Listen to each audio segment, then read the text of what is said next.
All right, good evening, everyone. I'd like to call this village board meeting to order on Tuesday, July 5, 2022. Before we get started tonight, I had intended to say that I hoped everyone had a wonderful 4th of July weekend. And until the unimaginable mass shooting occurred in Highland Park, just 20 miles from our community yesterday morning, I'm sure that was the case for most of us. I was also planning to remark how wonderful it was to be back to normal with what I believe was a record crowd for our own parade yesterday. By the grace of God, we were able to complete our parade safely, but clearly we should hope and pray that living in fear of going to school, the grocery store, and now to 4th of July parades is not the new normal, and the next generation of Americans can expect in the post-pandemic environment. While we could debate possible solutions all night, let me just suggest we start by teaching and encouraging all to value all human life as we share a moment of silence for those who lost their lives in the tragic mass shooting in Highland Park yesterday.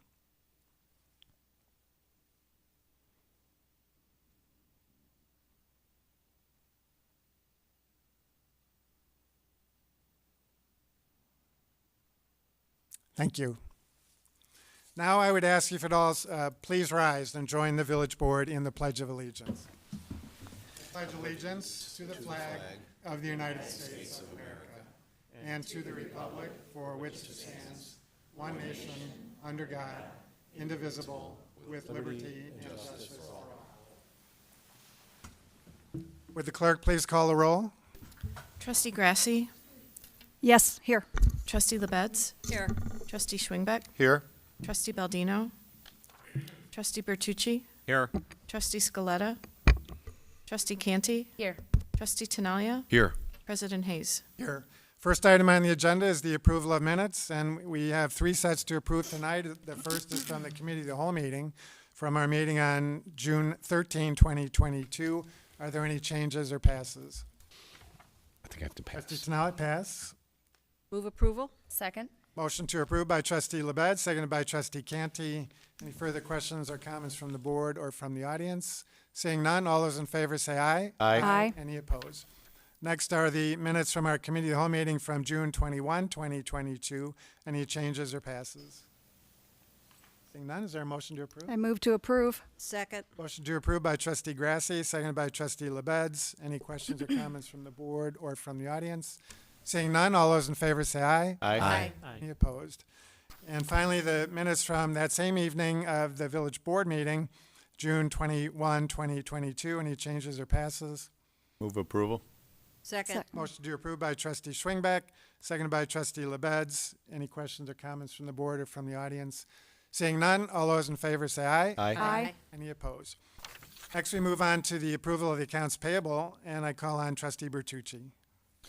I move approval of the warrant register for 6/30/2022 in the amount of $2,238,546.29.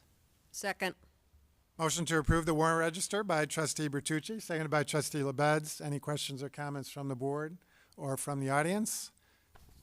I'm sorry, I promoted you. Mr. Moons. I'm not so sure about that. I just wanted, there was one item in there for TIF 5 disbursement of $1.2 million out of TIF 5 for reimbursement. And I was just wondering what that is, if you could elaborate on what you're paying back or reimbursing out of those TIF funds, TIF 5. All right, Mr. Erklaus, can you address Yes. So back in May, the village board approved a TIF agreement with RPS Capital, and that was to fill the 100,000 square foot vacant space, the former Biff furniture space at the South Point, in the South Point development. That project, the agreement was approved not to exceed $1.3 million. The true cost ended up being $1.2 million. It's going to be a new at-home furniture store that's moving in that space. In order for the developer to facilitate that new tenant, They had to engage in a number of TIF-eligible costs, including asbestos removal, a full roof replacement, HVAC replacement, some engineering services, and parking lot repairs. Anyone who's driven through there has seen that. This project, it meets all of our standards in terms of reimbursement. They've just signed a 10-year lease, and we anticipate that at home is going to be a very strong sales tax contributor for the community as well. Thank you. That's a reimbursement to them. Yes. I see. Okay, thank you, President. Thank you, Mr. Moons.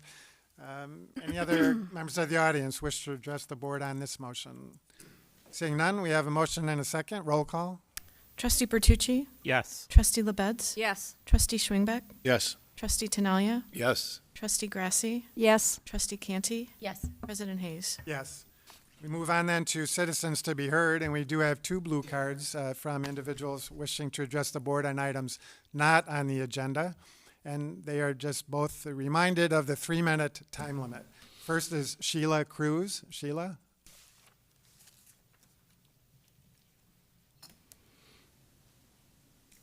Thank you for allowing me to speak tonight. I know you are not School District 25, but you are my taxing body and an influencer to the other taxing bodies in Arlington Heights. Kindergarten is an optional program, and taxpayers have paid a half-day program for District 25 for generations. I myself went to North School kindergarten, and my own kids went to Westgate. We all agree that a half-day kindergarten program is good, and the School District 25 in Arlington Heights has had good results for the many years that it's been in operation. But now, School District 25 wants to be a solution to some parents' need for childcare, and they've devised a scheme for a half-day program of kindergarten readiness, first grade readiness, and a half-day program play-based. And they put out a referendum to ask taxpayers to fund this. Why should taxpayers be in the childcare business? I'm astonished that a tax body would insert itself in a scheme that is not required. Kindergarten is not required in the state of Illinois. The entire plan to ask residents caught many of us off guard because we don't have kids in the schools anymore. And who would even think that a taxing body would redistribute wealth in the form of a school tax to cover childcare? In the name of all kindergarten, in the name of an all-day kindergarten program, we are pushing 8% inflation in Illinois with record unemployment right now. Kindergarten is an optional program. It's optional. It is not required by the state of Illinois. But I have to pay my taxes. Do I have to pay? Why should I have to pay for something that is not required by the state? A $75 million extension of the already optional half-day kindergarten program. So I'm asking my village, I'm asking my mayor, I'm asking you all to have this discussion with District 25, the school board, and with Superintendent Bine.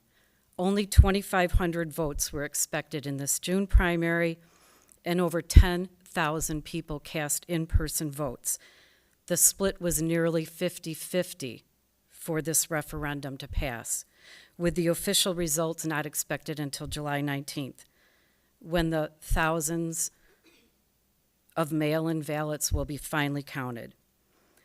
Astonished at this June primary results doesn't express my disbelief in what is happening.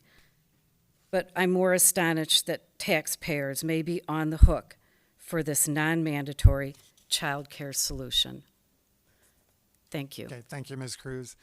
And you are correct that we are another taxing body, a different taxing body than the School District 25 in particular. And we are sometimes very fortunate that we don't have to deal with some of the tough issues that they have to deal with theirs. But I trust that they will make a decision that they feel is in the best interest, guided by the people's input that they've just recently received from the referendum. So thank you for your comments tonight. And we have one other blue card. That's Heidi Graham. I'm going to pass. Okay, thank you. Any other individuals wish to address the board on items not on the agenda? All right, Melissa? Melissa Kerr speaking. Did you find out if the landscapers working in Arlington Heights have to get a business license or a permit? Mr. Recklouse, did we find that out? I apologize. I did. The person who I need to speak with was out of town on that issue, and so I didn't hear back from them just yet. We'll get an answer for you. I'll get an answer. Melissa. Okay, I and apologize. what's the status of the TIF districts? The tax increment finance districts? What's the status of those? I think, didn't we address that last time as well, Mr. Recklouse? Yes. That information is available online and Yes. certainly through contact with our village staff as well. So if you have specific questions, then I would encourage you to contact Mr. Recklouse or someone in the planning department. All right, and if people want to buy extra education for their students, they can always do that with their own money. Buy extra education. Okay, thanks, Melissa. We have another hand in the back. Ma'am, if you come forward. I'm sorry. Why don't you, you're closest, why don't you come forward?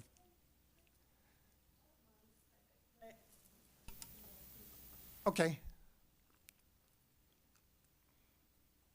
I'll make this quick. And I do think that my topic, Just give us your name if you would. oh, sure, Mary Ann Zaleski, 944 North Fernandez Avenue. And Arlington Mary Ann, Heights. we're not Yes. talking about the project yet. Correct. I have a separate I guess it is kind of the same topic. It's around the same thing. You're going to hear from other people tonight that live on my street. We are a small street in Arlington Heights. There's about 54 houses on the street. I want everyone here to be aware that there is a tactic being used currently that the people on our street are being silenced by other people in the community. I have 2 kids here. I'm leaving because I have to go put them to bed, but there's other reasons why people like myself cannot be at this meeting, and it's because we're doing life. Okay, I'm a mom. I've got little kids that need to go to bed, and a couple of the other mothers that are my age living on our street. We don't have the time and the luxury to get babysitters and have them come here and everybody have this meeting with you, okay? So I just want you to know that I have to leave, but I want you to know that there are tactics being used by other members in the community, and they're inviting other people's opinions for what's happening on our street. And it's not that anyone on our street is against this shelter.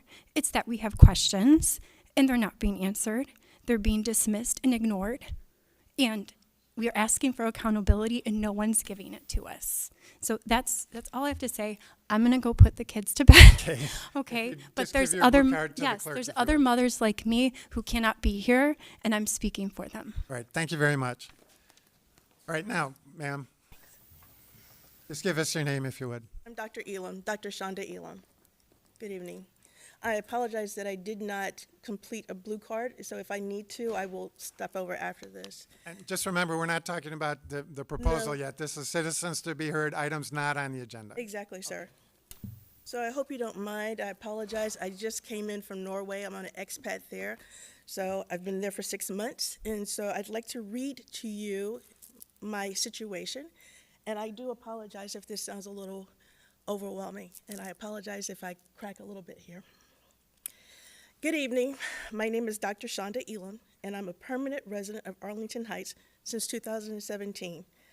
I live on Beverly Lane, and until 2020, my home life was rather quiet. When the pandemic hit, I could no longer travel 75% of the time with my company. Being at home was great for me, but I did notice children playing in the yard with the potential to harm themselves. So after 2 discussions with parents, I contacted the police, who were able to resolve the issue without incident. However, at the end of 2020, there was an attempted burglary. In March of 2021, the burglar returned, and I was unable to pinpoint the exact day of the incident, but the police took the statement and found partial fingerprints on recently purchased items. Also, neighbors across the street stated that they witnessed the burglary. The police were informed and never talked to them. Afterwards, the house was repeatedly burglarized. Although I had a Ring camera and ADT, there was never an alarm. After sending a letter to the mayor and the chief of police, which led to nothing, I hired a PI to talk to the police. Based on her contact, my case was closed out without an investigation. As I continue to contact the police of property damage, I now have proved, and it says in-home inspection paperwork, that I had not committed these crimes against myself. So based on my conversation at work, my company offered me a foreign assignment in Norway, which began in January of 2022. Here are the facts. I have upgraded my ADT security, changed door locks, replaced the Ring camera with another system, installed external cameras, and a host of other activities. In my absence, the external cameras, someone has continuously tried to hack these systems. The in-home Wi-Fi has been used to watch TV, and I have disabled the cable box and placed two-step verification in all systems. Furthermore, I've contacted the FBI to file domestic terrorism complaint, and they have stated I need to work with my local police department. My only recourse after this is news agency and to hire a civil rights attorney, as the case shows that I am the only person. As this case shows that only someone in the close vicinity to me would know my comings and goings and continue to break into my home. I should add that the house sat vacant for 2 years prior to my purchase in 2017. As I've paid my property taxes without fail, I would expect that the nightmare would not be something that I would have to endure in a progressive city of Arlington Heights. I do apologize for bringing this to you. As I said, I have tried to communicate. I have sent all of my communications, all the notifications to the police. I have a contact there. They cannot go into the home, but I can actually show where someone has tried to hack into the camera system. They've used the Wi-Fi, and I can't even use the Wi-Fi in Norway. I need help. Right. Well, thank you for bringing this forward to us, and I know Mr. Recklaus has taken down your name, and if you don't have her contact information, Randy, if you could get that. Absolutely. Where do I fill out the little blue card, or do I need to do that? You don't need to. You got the Don't need name, Yes. Becky? I don't have her You name don't have the now. name? This is my business card. So I have to go back to Norway. Doctor, if you could just give us your name again for the record. Shonda Elam, C-H-A-N-D-A. Last name Elam, E-L-A-M. Okay. All right, any other individuals wish to address the board on items not on the agenda? All right. We will move on then in the agenda to old business, and we do have a number of items to report out from our committee of the whole meeting of June 27, 2022, regarding our financial situation. So very positive news to report. And Mr. Recklaus, do you want to make any introductory comments before we report on this? Apologize as I just get reacclimated. Any introductory comments on the motions, the financial finance motions? No, not at this time. You know, I think we're pleased to say in terms of our, we do our mid-year review as we gear up for the budget process.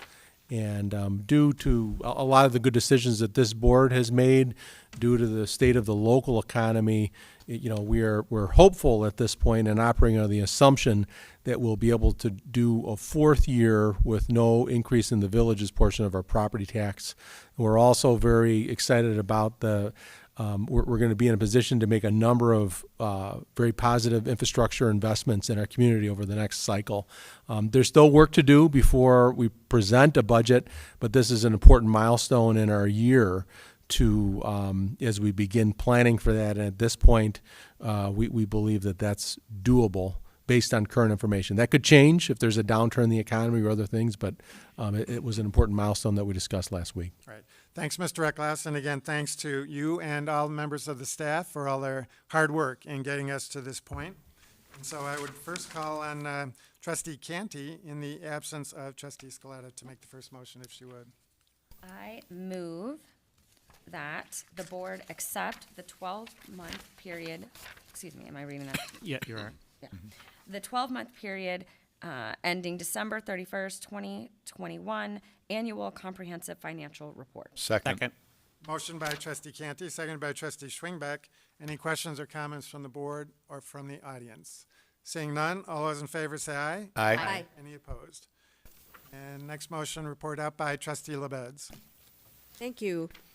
I move tonight, as I did then, that the Committee of the Whole recommend that the Village Board approve the proposed 2023 to 2027 capital improvement program, and that the first year of the program totaling $41,574,200 be incorporated into the village's proposed 2023 budget. Second.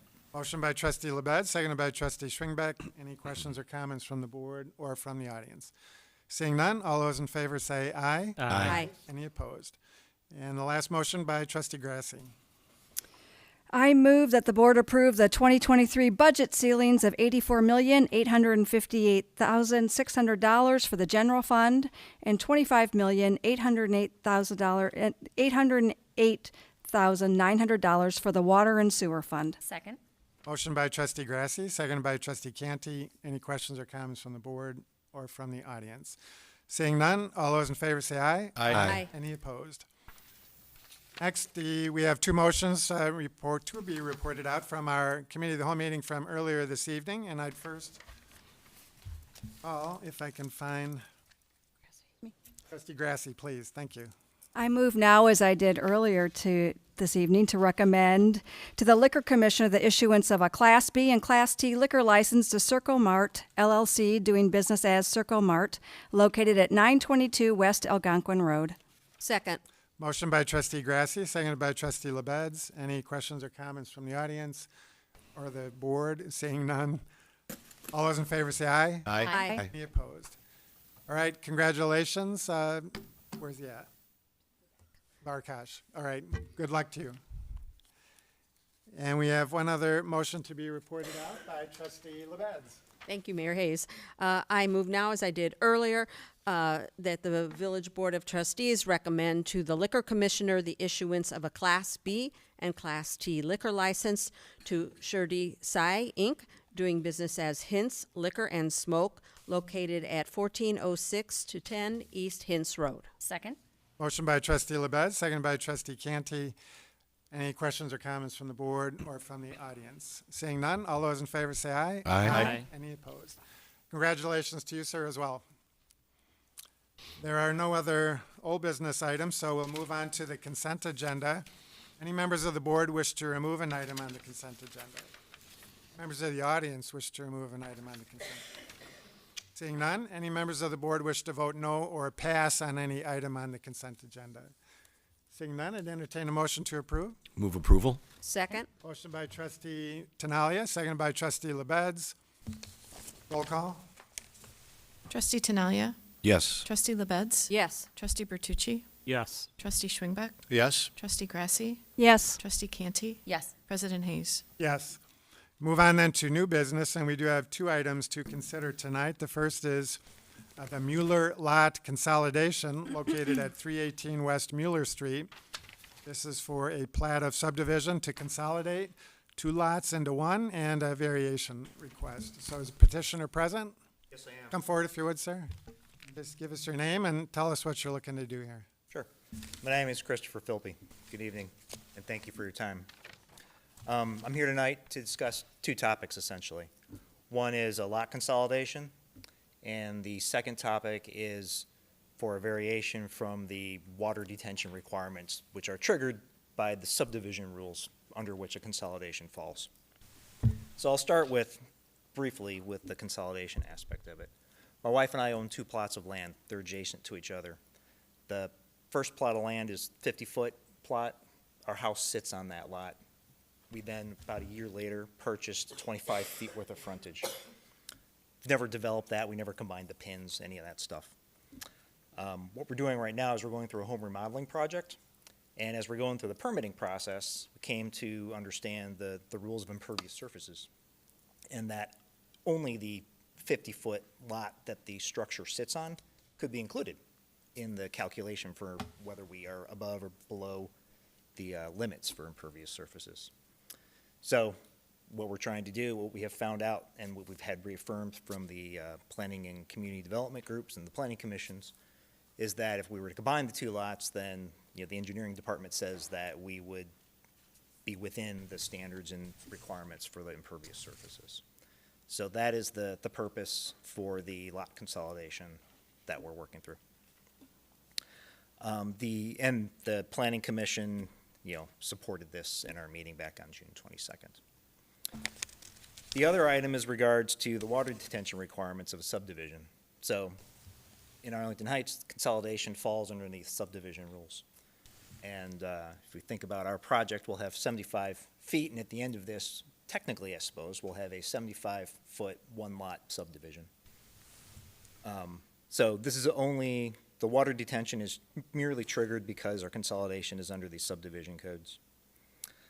The engineering department is using the code, the language within the code to require either on-site water detention or to pay a fee in lieu of the on-site water detention. The calculation is based on the amount of impermeable surfaces on the combined lot, regardless of whether this is new or existing.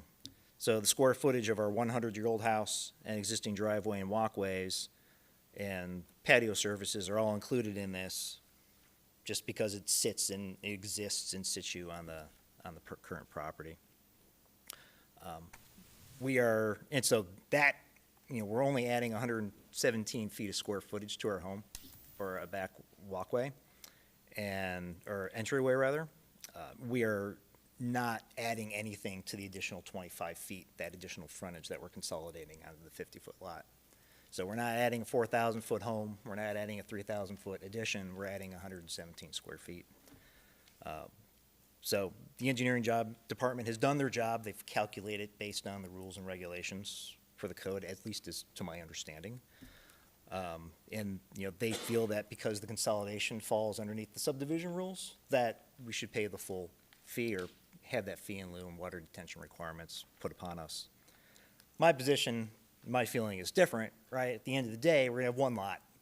We're gonna have a subdivision of one lot of 75 feet. I'm not expecting to put up a sign or anything like that to announce my subdivision, but the rules state that we will be a subdivision. Our project is small, and we're bearing all the costs for all the permits and all the other work, and getting a 100-year-old plus house up to current building codes are additional costs that are being added to our scope weekly. So anyway, and we pay our water bills and we pay our taxes on time. So as homeowners, not inside of the system and not looking at the codes and the rules and the regulations and subdivision versus consolidation and all that, we sort of feel like the water detention rules in our case, how small this actual project is compared to other developments that go on in our community, just it really feels like the water detention requirements are sort of, what's the word I wanted to look for? They're sort of an additional barrier to have to jump through. So that's our purpose and our reasoning for the second piece to request for the variation. Thank you, sir. Mr. Enright? Thank you, Mayor and Village Board. The case before you is 318 West Muller Street, R3 zoning district, which is our standard single-family zoning district in town, and the comprehensive plan designates the site as single-family detached. The petitioners are seeking a preliminary and final plat of subdivision to consolidate two lots into one, which staff is fully supportive, as is the Planning Commission. The petitioner stated tonight that they're seeking the variation to not have to pay the fee in lieu of stormwater. This is an aerial of the site. I think people are very familiar with it, just down the street from Walnut Avenue and Christian Liberty Academy on the north side of Muller. There's a large house on the 75-foot lot to the east, and then a couple similar-sized houses, or in terms of lot size, even further to the east. Across the street, they're mostly 50-footers, but it's consistent. The extra 25 feet is not going to stand out significantly, so we're certainly supportive of what they want to do. This is the actual consolidation of their existing lot 16, and then a portion that they're adding, lot 17, which is 25 feet that they bought from the neighbor to the east, years ago after they bought the original house and lot. The petitioner is correct that some of the improvements that they wanted to do would get them over the threshold of impervious surface coverages. They did have the option of going to the zoning board for variation, but instead decided to comply with code with their current building permit to build additions, which are minor, out on the back. However, we do have the lot consolidation process, and just to give you a little historical on this is prior to 2003, you could combine lots as long as it met code. But we were having the, what was referred to as the McMansions being built in town, where properties were being consolidated. We had a lot of 100-foot wide lots that were being purchased, and people were putting 2 or 3 of those together. So then you would have 200- and 300-foot lots in neighborhoods of 100, and building really large homes. We don't need to debate whether that's good, better, and different, but at the time, the village board wanted to create a process for consolidations where larger lots were being created that also might be incongruous with the neighborhood. So that's kind of where this came from. And because of our subdivision regulations, we don't distinguish between whether there's a house there or not. Typically, admittedly, most of these situations are when you have a lot of subdivision, you're going to have a new house built. So there's going to be new impervious coverage where there wasn't before. This petitioner's additions are very minor. Of course, they could do more in the future, especially if they consolidate this lot without having to pay any fees unless it's captured now with this subdivision. So this is a little different than most subdivisions that we would have, or even consolidations. We've had other consolidations in town, over the last several years. We don't have many of them where there were either large additions built or the house was torn down and a bigger house is built, or multiple houses. So there was quite a bit of impervious coverage added. So it is a little bit unique in that way, but it's still a requirement of the code. We do have some issues in this area. The flood report that was done a few years ago for the village, this is on a combined sewer area, and there have been, flooding issues back up in basements in the neighborhood. I don't think this is on the radar right now with funding yet, but it's an area that the board is going to probably get to at some point. These are just the plans existing and proposed of the subdivision. The owners want to build a little addition of 117 feet here out the back, like a mudroom and stairs, I think, and then a little addition out the back of their kitchen.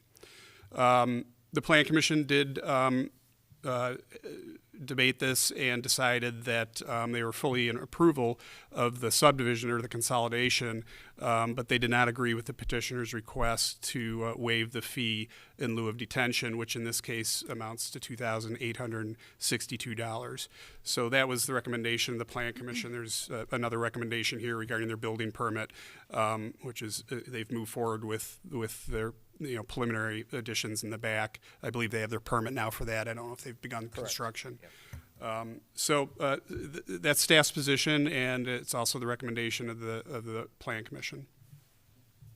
There was some discussion at the end of the Plan Commission about ways that this petitioner might try to reduce that fee. If you know what I'm talking about, has anything been done in that regard since the Plan Commission meeting? As far as I know, the petitioner, I don't believe, has tried to amend their permit. They do have a permit to build the additions out the back. So it's got to be done either now, because unless the condition is changed to leave it more nebulous in terms of not putting a dollar amount. If you want to require potentially less than the $2,862, then it should be left as an open-ended number, dependent upon, what they actually want to do in the future. But the problem is they already have a permit issued. So we've already given them that authority to build up to 50% of their lot with impervious. So they have that in hand. So, they would have to reduce that then. Have you done anything in that regard since the Plan Commission hearing? One of the comments that a couple of the commissioners made was to possibly use a semi-pervious covering. And we heard from Sam in the engineering department the following day that was not something that would even be considered. It would still be considered at 100%. It wouldn't reduce percentages or anything of that nature. Good. And then the kitchen portion that's been mentioned, that's a cantilever. It's not in ground, so it's above ground, cantilevered. Okay, thank you. Questions from the board? Trustee Tinaglia? You knew Expert? you knew I was going to say something, right? All right. Just to verify a couple of things. The addition's 117 square feet, To the house, yes. and the cash in lieu's $2,800.62, something like that. That's the number I've written down, yes. Right. So what Mr. Enright has been explaining is exactly on point, and it's exactly correct. why it was put in place. I was on the committee for the teardown committee back then, and there was a lot of crazy stuff going on. And this was a way to try to control it. Every time you put zoning regulations in a book for a certain set of criteria, it may work really well, it may not. And I'm going to go out here on the line here and say that this is a good example, a good reason why we allow variations, why we have these forums to do this. Mr. Enright can't say to you, yeah, it's a good idea, go ahead and get a variation. Right. His job is to follow the rules, and he's done a great job in doing that. His whole department does that. But our job here is to kind of weigh this out now because you've asked the question. Does this make sense? When I can take a home that's on a 100-foot lot, tear it down completely, build a 4,000 square foot house on there, brand new, and not pay $1 for stormwater detention fee in lieu, correct? That's correct. Because I didn't have to go through a subdivision classification of any sort, consolidation or separation, anything. You got stuck into a situation that is there to protect all of us in this room from taking 100-foot wide lots and combining them and putting a 12,000 square foot house in a neighborhood that doesn't really belong. I designed the house next door to you. It's a nice house. Yeah. And it fits in perfectly in that neighborhood of old homes, as I'm sure you would agree. Yeah. Not to put you on a spot or anything, but the person you bought this land from was my client, I do believe, and it's a nice neighborhood of older homes on reasonable size lots. And what you want to do is reasonable to me, and I don't think that it's in the same category of putting 200-foot wide lots together that is going to cause a nasty situation with our engineering department.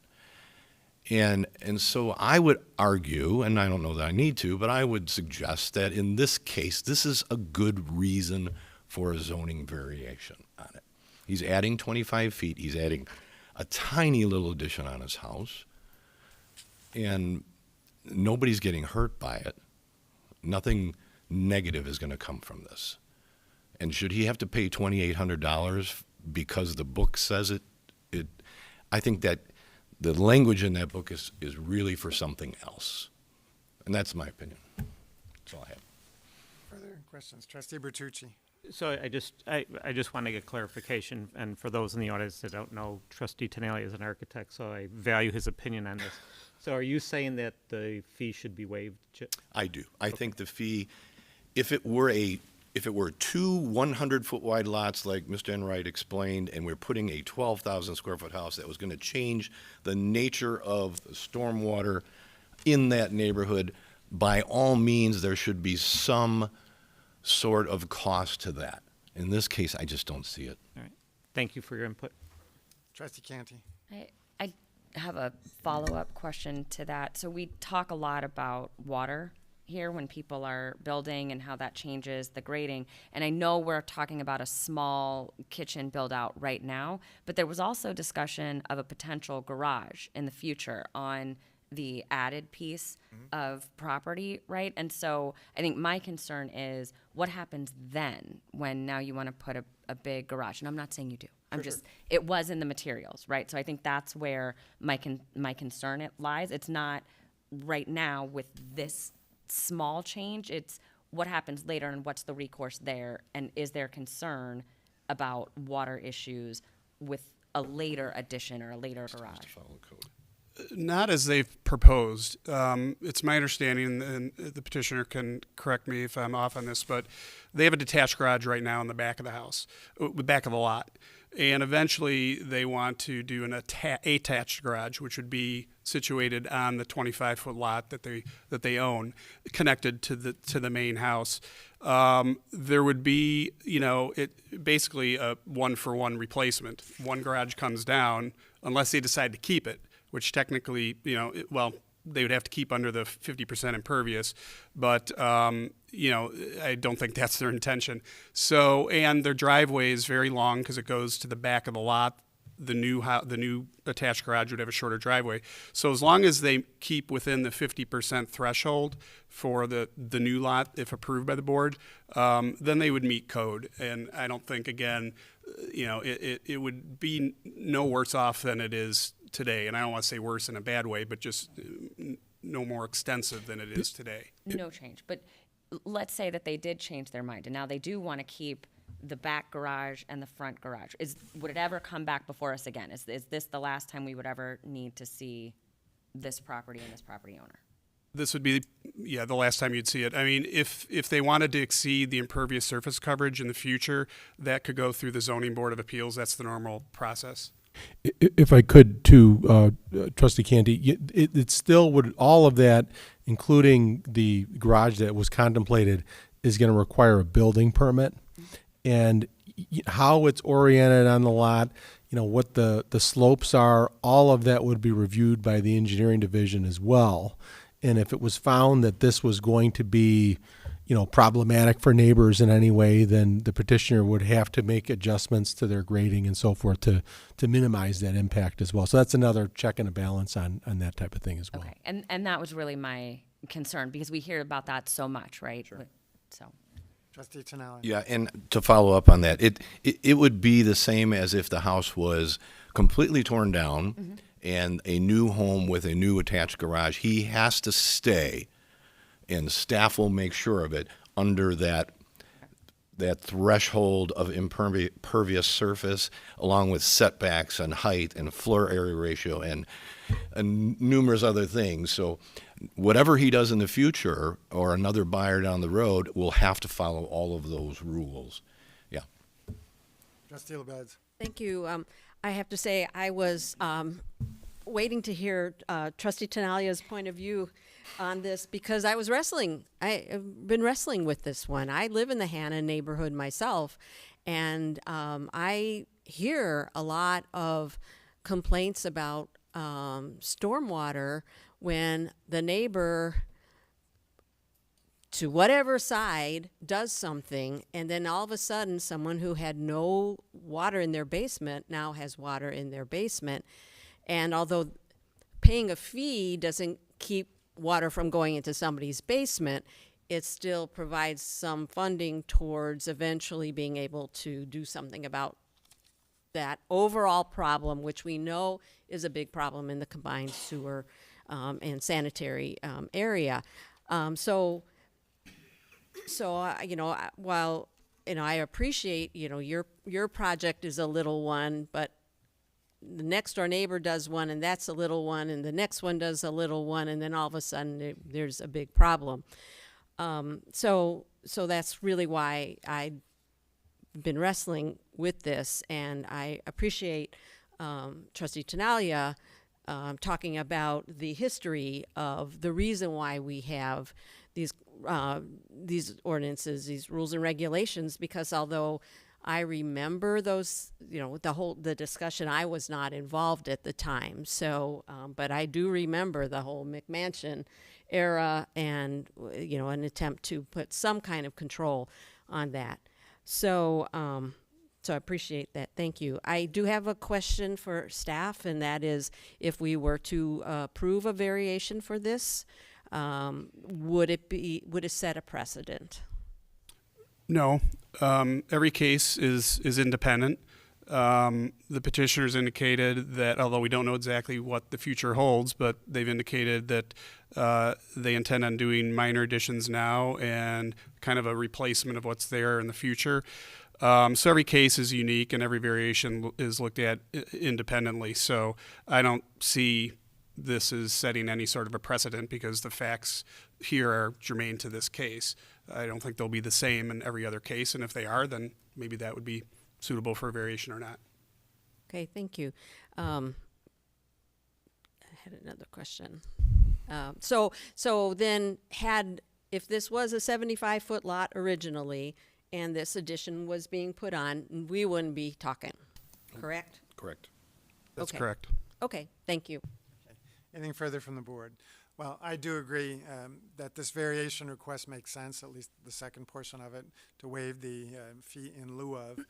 It's well supported, well justified, and I do agree with my colleagues that there is a reason to grant this request. And so, are there any members of the audience? I don't have any blue cards, but any neighbors, anybody who wishes to address this agenda item? Sir, if you come forward, and you can have a seat. Yeah, please. And just give us your name, if you would. My name is John Baruch, and I actually have a little laryngitis thing still going on since the Plan Commission. So if you wouldn't mind just backing up that slide, one slide, I think Staff Development Committee is not supportive of the variation. Is an important thing that was quickly glossed over. We have staff who study these things, make a judgment based on the codes.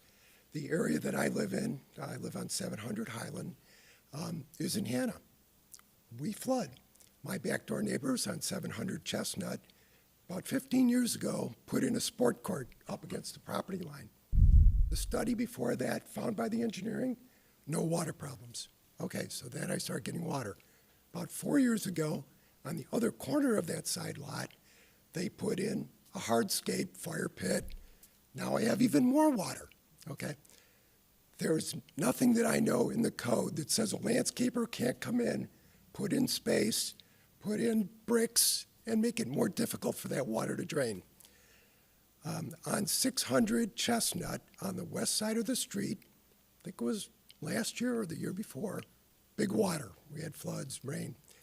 Homeowner there had to put in the underground tank and backflow preventer at a personal cost of $6,000, which the village matched $6,000.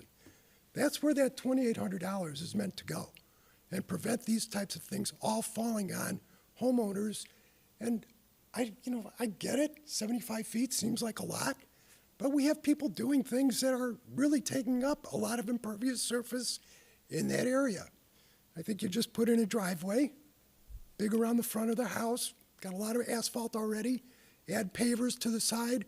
I'm sure all of that calculation met the standard. Does it help? No. And so I'm concerned about, based on the merits of one, 117-foot little addition, well, I can tell you the area floods, and somebody had a $6,000 expense, personal, to prevent that going into their basement again. And that's less than 500 feet from the subject property.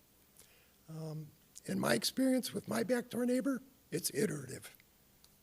They start with this, they add that, and pretty soon the water that was on their property is now somewhere else. So that's my comment. I'm sorry, but that's how I feel about it. All right, thank you, Mr. Baruch. Baruch. Appreciate it. I'd like to respond to. Trustee Tinaglia. Yeah, there are rules, by the way, just so you're aware. I don't want you to walk away from here thinking that there are not. No, I didn't mean to come back up. I'm just letting you know that landscapers cannot come in and just put in patios and sidewalks and fire pits and all that stuff. Not that they don't. That's a different question and a different comment. But when your neighbor does something like that without a permit, and Sir, you're going to have to come up if you're going to talk. Yeah. And I'm not suggesting to get in a dialogue over this. I'm only suggesting to answer the one comment that you made, that it is true, the building department, the planning department, they are pretty on top of how much you can put on impervious, whether it's concrete or asphalt or brick pavers or what have you. The calculations have to be met. It goes through the engineering department. The engineering department reviews it all. So what someone does on a Sunday afternoon in their backyard without permission is a little different kind of a way of looking at it, I guess, and maybe people are guilty of that. Those are conversations that you can have with your neighbor if that's what they're doing.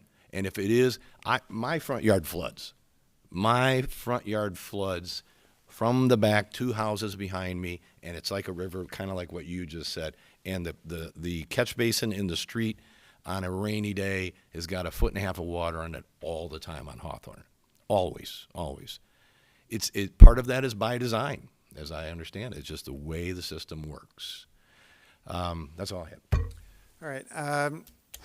Trustee Bertucci. So this is just for staff, and I guess my question is, with all the improvements in the water retention and the sewer improvements and everything we've been doing, is any of this being done or has or expected to be done or affecting this area or neighborhood? Nothing immediately. Again, I think as it was commented during the CIP project, what we're finding is in this area, aside from some improvements that have been done, particularly in the downtown area that impacts the broader area, what we're finding the best bang for folks' bucks, particularly for basement flooding and structure flooding, is getting the overhead sewer installations, which we subsidize. But in terms of the road flooding and yard flooding, there's nothing I'm aware of at this particular location that's kind of teed up currently, but that's something I can look further into. There may be something a couple years off. Okay, so I guess my question is, were you aware of the problem in the area, or are we aware of it? It's noted in our report, and it's part of the overall combined area. And what we're, again on that, what we're addressing with those improvements are when there's road flooding over 1.5 feet during a major event, and that's because that prevents emergency vehicles from serving the area, or when we're seeing structure flooding where water's actually getting into the building. That's what that plan is designed to address. We do also have the neighborhood flooding program, and I'm not aware of anything in this neighborhood, but there could be something a couple years off. I just don't have it all in my head. Okay. Can maybe somebody get back to Mr. Baruch, though, and maybe give him some assistance with his property? Happy to take a look at it for sure. Okay. Anybody else in the audience wish to address the board on this agenda item? I think Nicole's. Yep. Go ahead, Nicolle. Since nobody in the audience, let's come back to the board for further discussion and motion.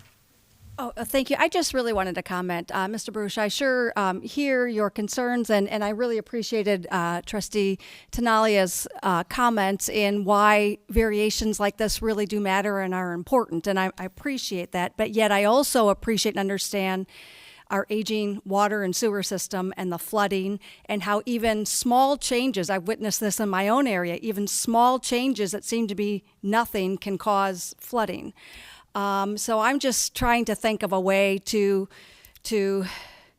make it more equitable for all involved. And I know we haven't made a motion yet, but I would be willing to look at maybe reducing the amount of the money because of the variation need that is different from the others.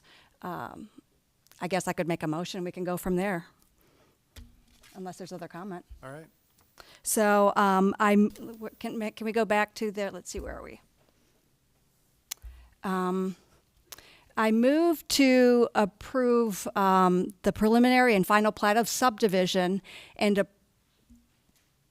let me think, and approve, let me think about this for a minute.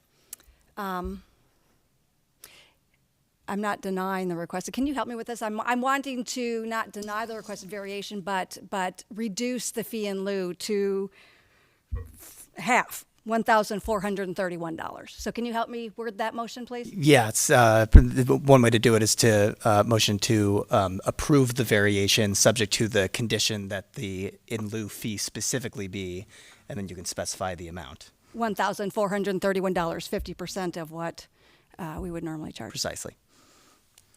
Okay, is that motion, that's your motion? That's my motion. Is there a second to that motion? Second. All right, motion by Trustee Grasse, seconded by Trustee Canty. Further discussion or comment from the board? I would be willing to talk more about what the board feels about that. The motion I wanted to put on the board because it's a way to start the conversation, and then we can always amend the motion as a board. But I was just wanting to have a starting point for our motion. Because yet I personally, I feel for both. I feel for the people with the flooding, and I feel for the new subdivision owners with this small area and being charged a whole lot. Yeah, I mean, I sympathize with the motion. I do. I had initially thought that would be a good solution as well. And so I mean, I could go either way. I do understand the justification for it. So further questions or comments, Trustee I was Canty? just going to say I agree with both of you, right? My heart is kind of in both places, and we hear about these water issues, particularly in this community, so much, and so I'm hesitant to just give up on it, right, and say it's not an issue, especially when we heard tonight that it is an issue. So I sympathize, and I feel like this kind of gets us close to right. Trustee Tinaglia. Thanks, Mayor Hayes. Well, again, that's what this forum is for. I think that this, if this is how this goes tonight, it's a complete success. Everybody has done their job. Everybody has thought about it good and hard. And I think the end is a win-win for everyone. So I support your amendment to or your motion, which is a different from the Plan Commission, and I think it's well thought out, and I support it all. I think it works for everyone. Okay. Further questions or comments from the board or from the audience? Seeing none, well, go ahead and come forward if you would. You got to come forward and just give us your name. Same address. The only thing I want to add to is... If you could say it into the mic just for the yeah. for the recording. Deborah Baruch. You know, we had this issue. What I really think we need to think about is climate change, because I don't know how the standards are developed or updated, is that, like, we had 1 3/4 inches rain last night. You know, so we may have, like, no rain, and then suddenly you have all this rain. And I think that is really playing into the flooding issue, and I don't know how we address that. That's all I wanted to point out. We're not going to solve climate Thank you. change with this motion, I No, can tell you that. so. But that contributes too, besides the Mr. impervious. Yeah. Thank you, ma'am. If I could, you know, to your point, you know, one of the reasons why we did such a comprehensive flood study a couple of years back, and why we instituted a stormwater fee, and why we're investing so much in our stormwater system, is because, call it what you will, it's raining a lot more than it used to. Yes. And I think that's acknowledged and it's documented, and we're experiencing it. And so we very much are trying to address and build the system for what we've been observing in recent years. And so that's our attempt. And, you know, it's a challenging thing doing it across all 17 square miles in the community, every nook and cranny. We're working on it, though, and we're trying to address that in a lot of different ways. Well, thank you, because I think we always need to look at that. Yes. Thanks. All right, thank you, ma'am. Anyone else in the audience? All right, seeing none, we have a motion and a second. All those in favor say aye. Aye. Aye. Any opposed? All right, good luck to you, sir. Appreciate it. All right, we have no other, well, we have one other new business item, which may take a little bit of time, and so that's the St. Anne Home Shelter for Girls, potentially located at 800 North Fernandez Avenue. This is a request for a special use permit to allow a sheltered care home on the subject property, and also variation for Chapter 28 of the Municipal Code to waive the requirement for a traffic and parking study. Are the petitioners present? And we got a spokesman, so just identify yourself if you would. Yes, good evening, Mr. Mayor and Board of Trustees. My name is Kate Duncan. I'm an attorney with the law firm of Ackerman LLP in Chicago, and I am representing Maryville Academy on this matter. I'm not sure if you need to swear in witnesses. No. Okay, so then I will just get started. You lift up the microphone Yeah, just a little bit? I can. Thank you. Is that any better? Yeah, you don't need to lean into it, but just keep it up there. Okay, I'll keep it up. So applicant is before you this evening seeking approval for a special use for a proposed shelter care home on the subject property, which is located in an R3 one-family dwelling district. Applicant is also seeking a variation from the requirement to provide a traffic and parking study. Here this evening with me, we have a team. So I have Sister Kathy Ryan, who is the Executive Director of Maryville Academy. I have Nina Alaprandi, who is the Associate Executive Director for Maryville. I have Anita Alvarez, who's our General Counsel. I have Mary McCann Sanchez, who's the Program Director for the proposed St. Anne program on the subject property. We have Jerry Kelly, who is an architect from MKB Architects, and we also have Terrence O'Brien, who's an MAI appraiser. The subject property at 800 North Fernandez is a building that's been in use for many years. Most recently, the property was occupied by the Sisters of the Living Word, with room for up to 14 nuns to live on the property. Concurrently with the Sisters of the Living Word, there was a Montessori school that served up to 100 children on a daily basis. Prior to both of these uses on the property was actually a public elementary school with approximately 250 children on a daily basis. Maryville is proposing to use the existing building as a shelter care home to be named the St. Anne Program. In collaboration with the Federal Office of Refugee Resettlement, Maryville will operate a program at the property which will allow for them to care for up to 10 teenage girls ages 12 to 17, plus an additional 6 teenage girls who are pregnant or parenting, for a total of 16 teenage girls. These girls arrive in the United States unaccompanied by an adult family member and are now in the care of the federal government. And so Maryville is then enlisted to provide care, housing, meals, and family reunification services for these girls. The property will be staffed 24 hours a day, 7 days a week. At peak times, there will be as many as 15 individuals at the home providing care for the girls. During the day shift, there will be a minimum of 3 to 6 staff members taking care of the girls, and during the evening shift, there will be a minimum of 2 to 3 employees awake and on site for the entire night. There are 52 parking spaces located on the site, though we understand that staff has reviewed this and believes that several of these spaces will need to be removed in order to accommodate fire lanes, which leaves us with 43 parking spaces on the site. We believe that 43 parking spaces is far more parking than will ever be needed to operate the proposed facility on the property, with a maximum usage of 15 spaces during the day. Expected traffic generation from the proposed use of the property will be minimal. There are far more parking spaces than there will ever be cars. The girls occupying the site will not be allowed to have cars and will not have cars. Prior uses of the property were far more intense in terms of traffic and parking, and so we do not see the proposed use of the property as having any adverse impact on the traffic or parking in the neighborhood.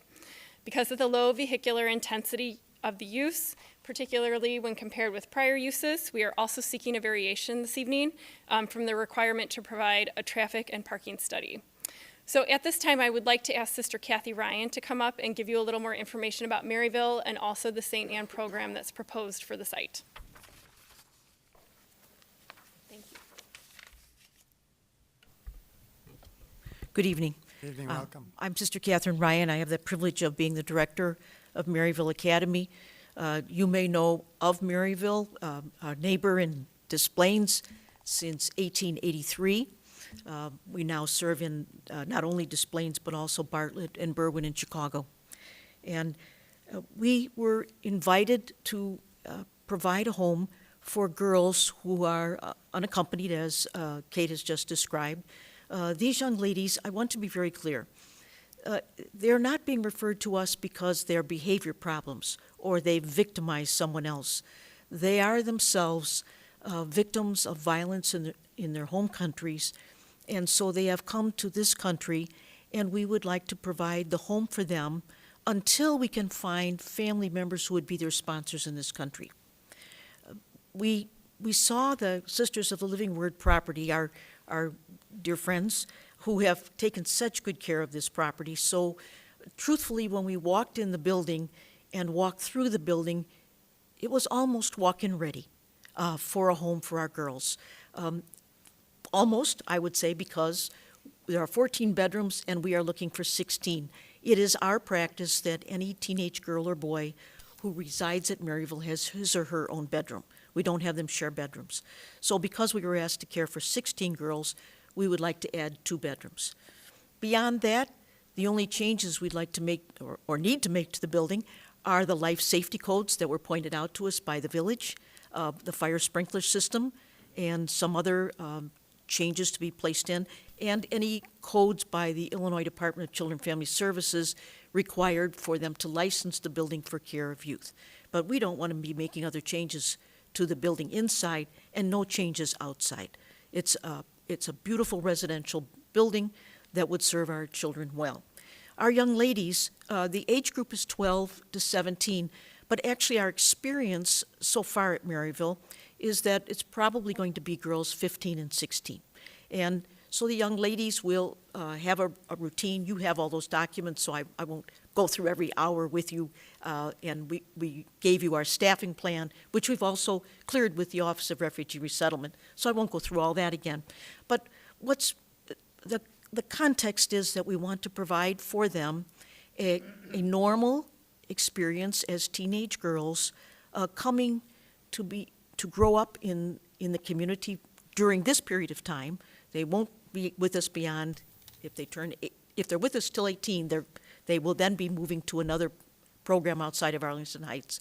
But while they're with us, we want them to have as normal a childhood as they can have, while also learning the customs of our country, the culture of our country, and how they can work to become good citizens if they are allowed to stay, and if they choose to apply for citizenship.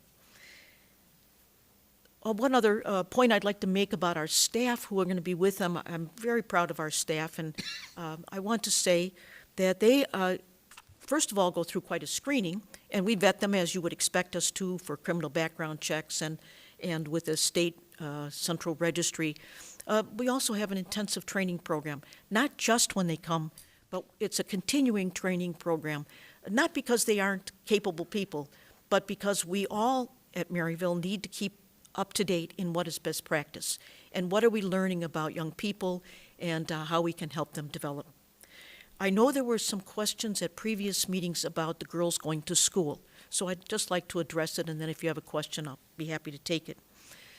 Part of our young women, their day will be going to school, and so we are very pleased with the fact that we've been talking with some staff at District 214, and a contact was also made with District 25, although I really doubt that we're going to have children in that district because the age group is usually 15 or 16. Maryville has a long history working with District 214. We are very grateful and very inspired by the administration and faculty that we have worked with excuse me, in 214. We have a special education school right now at our Des Plaines campus. We work with District 214.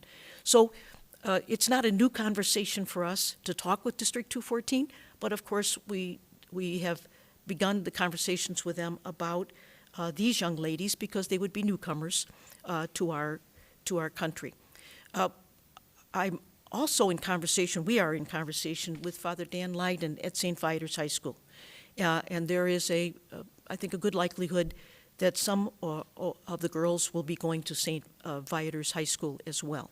So I want you to know that we are in conversation with the educational leaders and want to find whatever is the best arrangement for our young ladies and also for the school districts and schools that are providing the care. Finally, I'd just like to say that we pride ourselves, Maryville, on trying to be good neighbors. We take care of the buildings we have in Des Plaines, Bartlett, Berwyn, Chicago. We try to reach out to the neighbors, come to know them, give back to the community, and we look forward to being good neighbors here in Arlington Heights. Thank you. Thank you, Sister. So applicant has provided a very thorough written response demonstrating how the requested variation justifies the waiver of the traffic and parking study and meets the requirements of the village code, but I just wanted to give a very short description and go through the criteria with you. So the first criteria is that the proposed use will not alter the essential character of the locality and will be compatible with existing uses and zoning of nearby properties. Expected traffic generation at this site, as I described, will be minimal, and there will be parking for at least 43 cars on the site. The girls living on the site will not have any cars and will not be allowed to have cars. And the proposed use of the site is far less intense than, in terms of parking and traffic, than any of the prior uses of the site, including the Montessori school, which had 80 to 100 kids on a daily basis, and the public elementary school that was there prior. So the traffic and parking of the area will not be altered in any way, we don't believe, as a result of this proposal. The next criteria is that the plight of the owner is due to unique circumstances. The proposed use of the property by Maryville is unique in that the girls living on the property will not have vehicles and will not be allowed to have cars.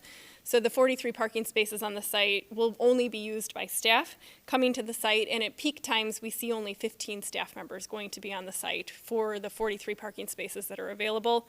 And as already described, again, the prior uses were far more intense with traffic and parking through the neighborhood than the proposed use. The proposed variation is in harmony with the spirit of the chapter.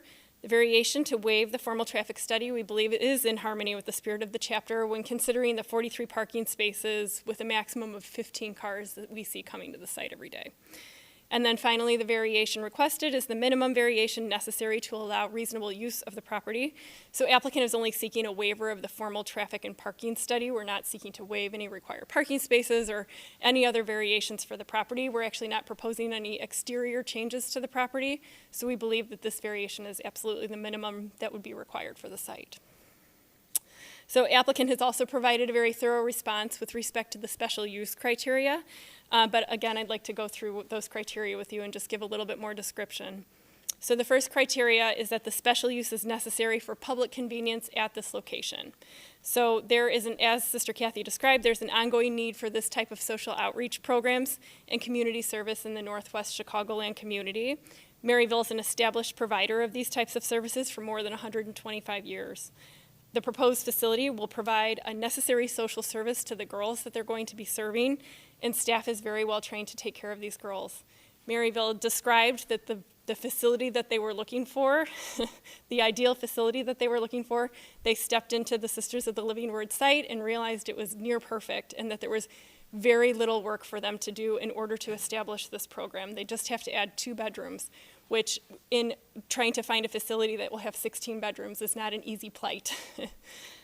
And further, this property has actually been established as both an institutional and a residential use for many years, previously being used as both a convent and a daycare and a public elementary school. So this combined residential use and educational use has been on the site for many years. Also in the interest of the public convenience is the fact that the proposed building is a far less intense use than the prior uses, as I've described, with the convent and the Montessori school and the public elementary school. So the use of the building for up to 16 teenage girls and possibly babies for 6 of those girls, along with the needed staff to take care of those girls, is far less intense programmatically than any prior use of the property. The second criteria is that the special use will not be detrimental to health, safety, morals, or welfare of persons residing or working in the vicinity. The proposed use will be located in an existing building that once served as a residential group living for an order of nuns.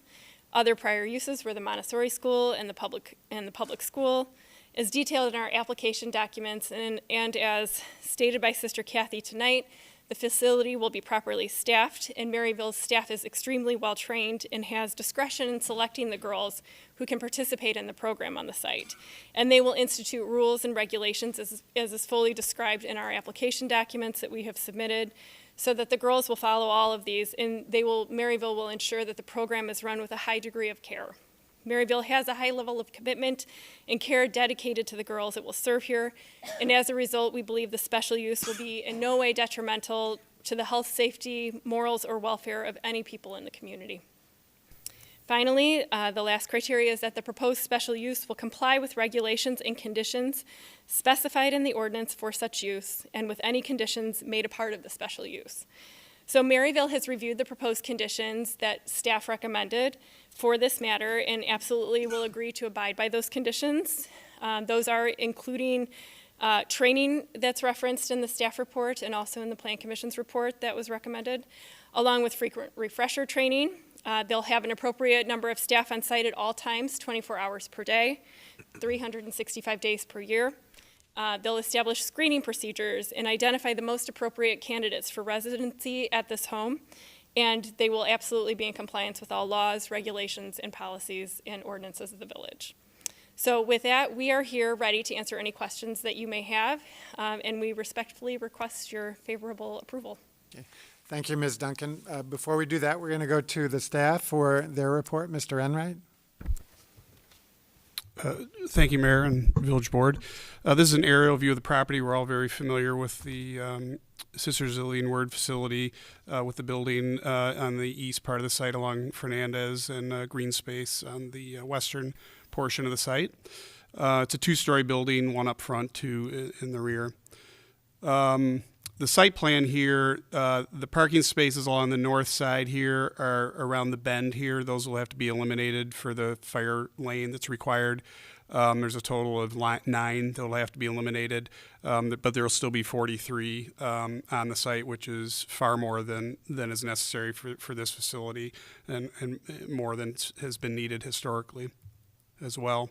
The floor plans, I won't get into the details here, but the living quarters are on the first and second floors, kind of at the west end of the building, with offices integrated on the second floor, and then more communal areas in the front on the first floor. So that's all provided in the packet. The site here at 800 North Fernandez is zoned residential R3, which, as I alluded to earlier, is the main residential zoning district in Arlington Heights and takes up a large percentage of our land area. The comprehensive plan is the long-range vision for the site, which has been institutional for years and has not changed. I think that's important with this case. The requested action of the petitioner is a special use permit to allow a sheltered care home on the property. It's important to keep in mind that special uses are uses that are generally okay in that zoning district and are appropriate for that zoning district, but they may create some impacts that have to be ameliorated, such as traffic and parking. In this case, the petitioner is seeking a variation for the traffic study because of the minimal impact on traffic volume with 15 staff at maximum on site. Staff supportive of that. We don't see this as a big traffic generator at all. We've had some other proposals from developers looking at the site to subdivide for 15, 20 lots, which would have had far more traffic impact on the neighborhood, including putting in a new street. So we don't see this as a big traffic generator at all for institutional uses, even compared to previous uses that have existed there over the years at different times. So we believe it's appropriate for the neighborhood. I think some of the other important facts that the petitioners pointed out is the care that they're providing and assistance and guidance to the young women that are living here, 12 to 17 years old, with counseling and on-site staff that's there 24/7, 365 days a year, and also integrating these young women into the network of community assets, schools, whether it's St. Vita or the public schools, programs through the Park District and such. These are the special use criteria. The petitioner did a good job going over that. I won't rehash them, but these are the specific criteria that must be found to be met in order to grant the special use for the site. Again, just an aerial image. The site plan. Traffic and parking. The amount of parking required by code is 2 spaces for every 3 residents, plus 1 per staff. The 2 spaces per residence is really not important here because none of the young women are allowed to drive or have cars, many of whom won't even be of age to drive. But the total requirement is 26 spaces, mostly for the staff, which would only be about 15 at max. Total provided will be 43 on site once those several spaces are eliminated at the north for the fire lane. Plan Commission recommendation after a long public hearing with a lot of deliberation was 6-0 in favor of the approval of the special use for the shelter care home. There were several conditions of approval that all Maryville staff shall complete their training, which has been outlined in the narrative that the petitioner provided, which is on our website tonight. Also, that the appropriate number of staff must be present on the subject property at all times, 24 hours, 365 days a year, as indicated in their narrative. Petitioner must establish and follow their internal screening procedures, which they've alluded to not only in their narrative but tonight. And then we always have a general caveat of compliance with all federal, state, and village codes. So staff's also in support of this, as is the Plan Commission, and that would conclude staff's report. Right, thank you, Mr. Enright. Ms. Duncan, if you could come up again, thank you.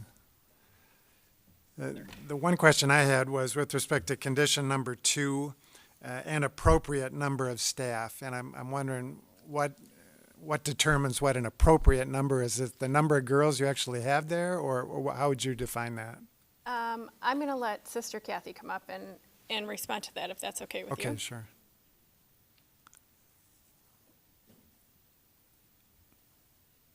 The number is defined by the number of girls we would have.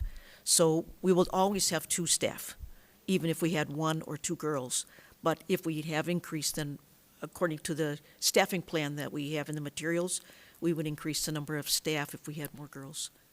So 2 during the day or 2 at night, or how does that break down then? The Minimum. Minimum 2 at night and day. Okay. Every one of the 3 shifts. Right. That would okay. that would be the least we'd ever have, would be 2. Even if there's only 2 girls, there will be 2 staff. Right. Right. Okay, thank you. Other questions from the board? Trustee Schwingbeck. Thank you, Mayor. Just a couple of questions and thoughts. Maybe I could ask Sister Kathy, and I appreciate all the good work that you guys do.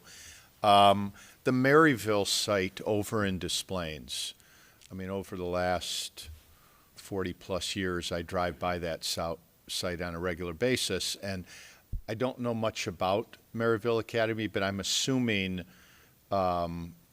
there's a lot more residents there than we can imagine, and I don't ever see any activity on that property. It's very rare that there has to be something going on that's bigger than just that property where guests are coming on site, because 99% of the time I drive by and I'm not even sure if anyone's on the property. So this facility, I spent a couple of times driving over there and just driving around the property. I'm assuming that from a neighbor perspective, they're also not going to see much activity around the property with cars or people. How big is the Maryville site as far as residents? Residents. I think 50 boys. Yeah. I believe the Des Plaines campus that you're referring to, we use as a boys' campus. Mm-hmm. And so I think we have about 50 boys there right now. Okay. What constrains us in a positive sense is that we will not have more teenagers than we have bedrooms for them. Okay. So that, we think that's better for the young people, but that limits how many young people we can have at a particular site. Okay, and I'm not asking this question for any other reason other than the sheer amount of land they have over in Des Plaines, but is my assumption correct that you were looking at a completely different facility because these are girls and the Maryville Academy is strictly boys? Well, we don't have girls on the boys' campus at Des Plaines, that's correct. Right. But in addition to that, we're full at the Des Plaines campus, as we are at the Bartlett campus, which is our girls' campus. Okay. And so we needed to look beyond those campuses. We have some sites, programs for girls in Chicago, and in Berwyn, we're opening a new home for girls. Not all coming from other countries. A lot of them are children from here. Okay. So that's why we needed to look for a new place. Okay. And you might also notice that at the Des Plaines campus, we share the campus. We have the west side, and the east side is the Shrine of Our Lady of Guadalupe. Okay. And that's where we probably see all the traffic.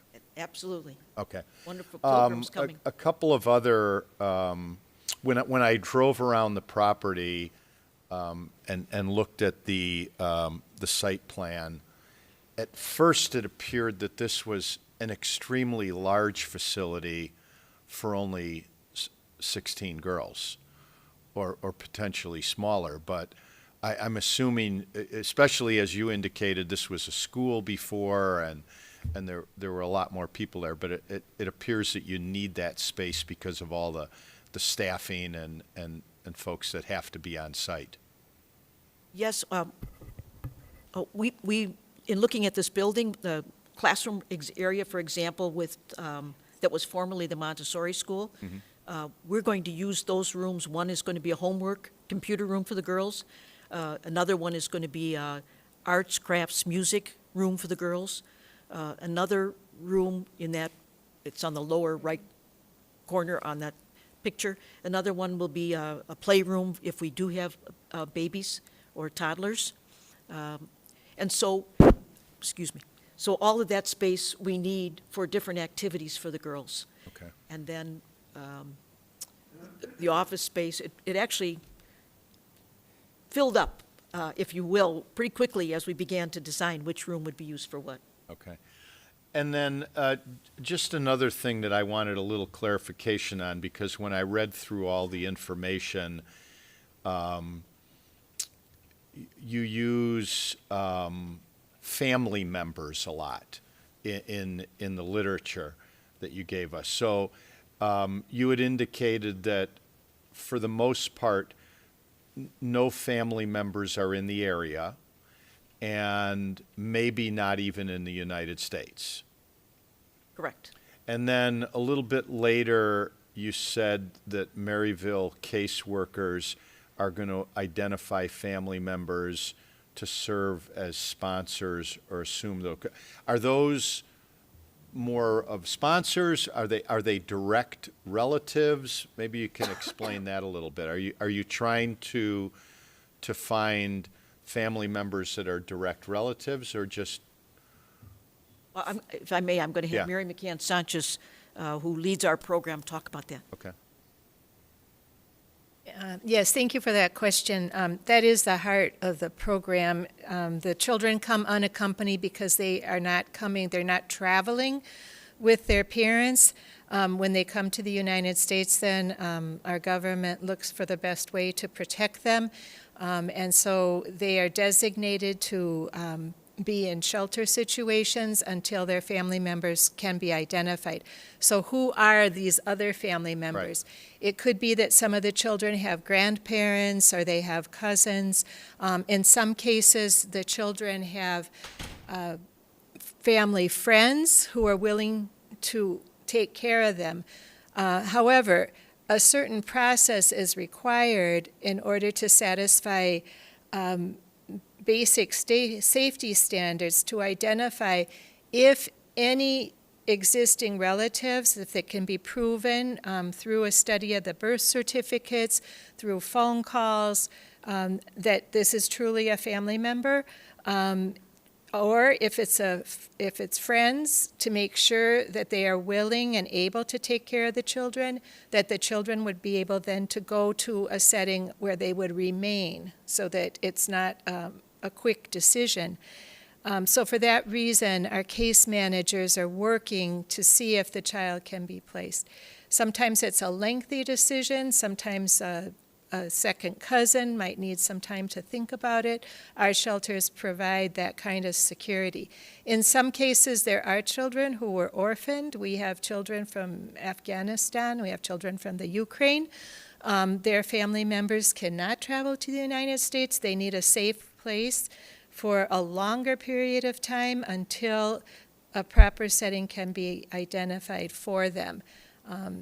And so we call it safe and timely reunification is one of the things that we do. It's the heart of the program.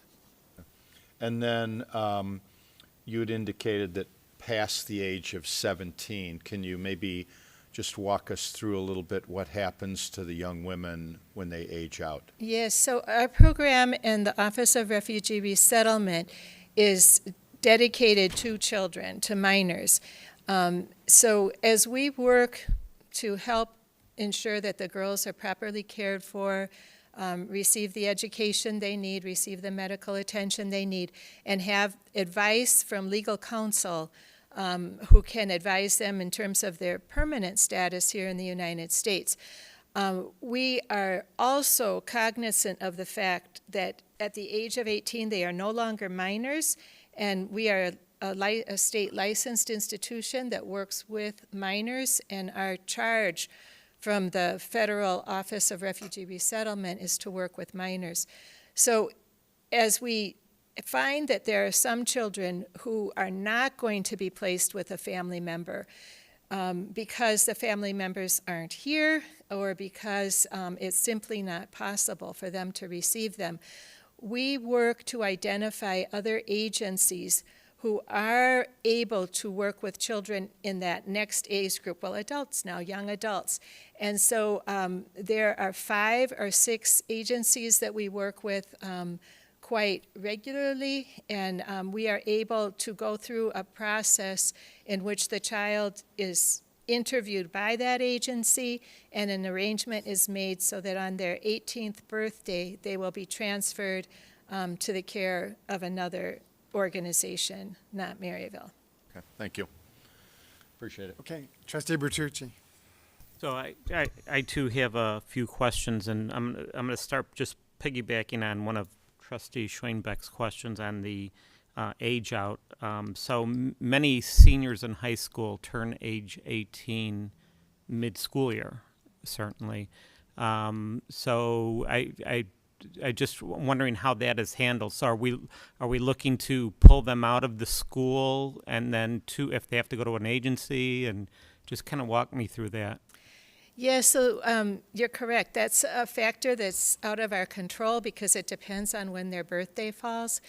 So a child who is in school, if their birthday falls at 18, we will work either with their sponsor or with the subsequent agency to make sure that they can arrange for some continuation of their education. But we are not allowed to retain a child who is now an adult in an institution where only children are housed in function of that graduation. Okay.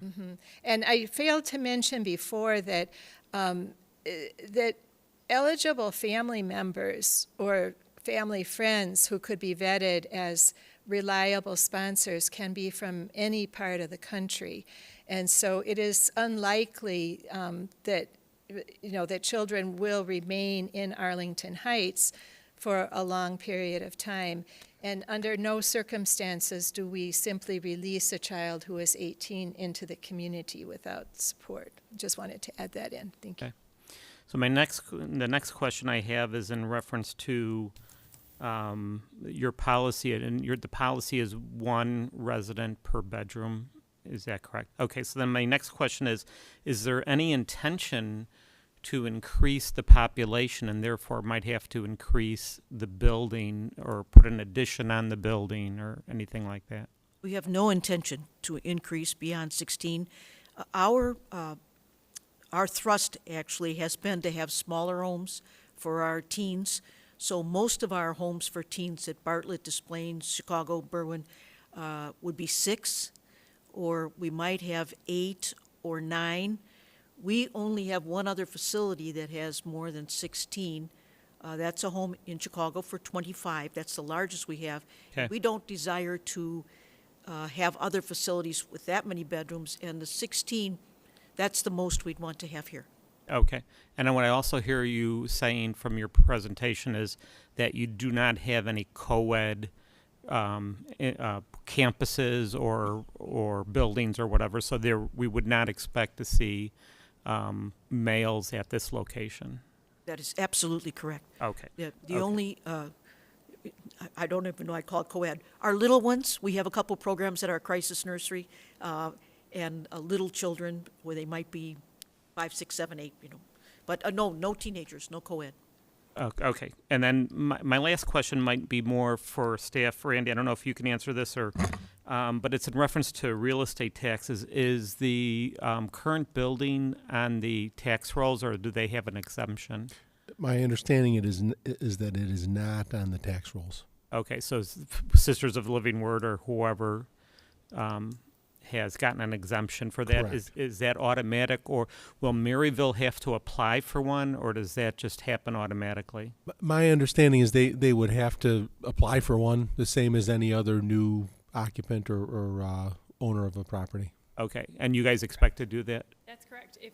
If we acquire the property and desire to put the program here, then we will need to apply for our own tax exemption, our own property tax exemption, and that would be our intention, is to apply for a property tax exemption. Okay, so, and if we already have that, so there's not a net loss to us, so to speak, from a real estate tax standpoint? Correct. Okay. Okay, what is your average stay or turnover? Do you have any statistics on that? The length of stay is what I'm saying. For the children? Yes. Yes. Yeah. Well, the other programs we have for our refugee children are shelter programs. Mm-hmm. So we try to move them to family, as Mary was just describing, in 30 days, 40 days. Sometimes there are administrative delays beyond our control that may take longer. These young ladies, they didn't have a sponsor during that time that they were in a shelter. So we hope that we will be able to find those family members for them while they're with us. but they could be with us for a couple years. Okay. Okay. That's all the questions I Okay. have, Mayor. Trustee LaBedz. Thank you. Thank you very much for the presentation. I appreciate all the information as well as everything that we received in the packet. I also want to make mention to those who are here and who may be listening that we all have received the comments both in favor and not in favor of the program, and can assure you all that we have read everything and are taking everything into account. With that being said, I have several questions too, just so I understand the program. Well, first, the easy question, since the floor plan is up. I'll take the easy ones. Okay. Where are the 2 new bedrooms going to be? In the upper left hand, there, on first floor and on right above it on second floor, there's one large room that's going to be divided into 2.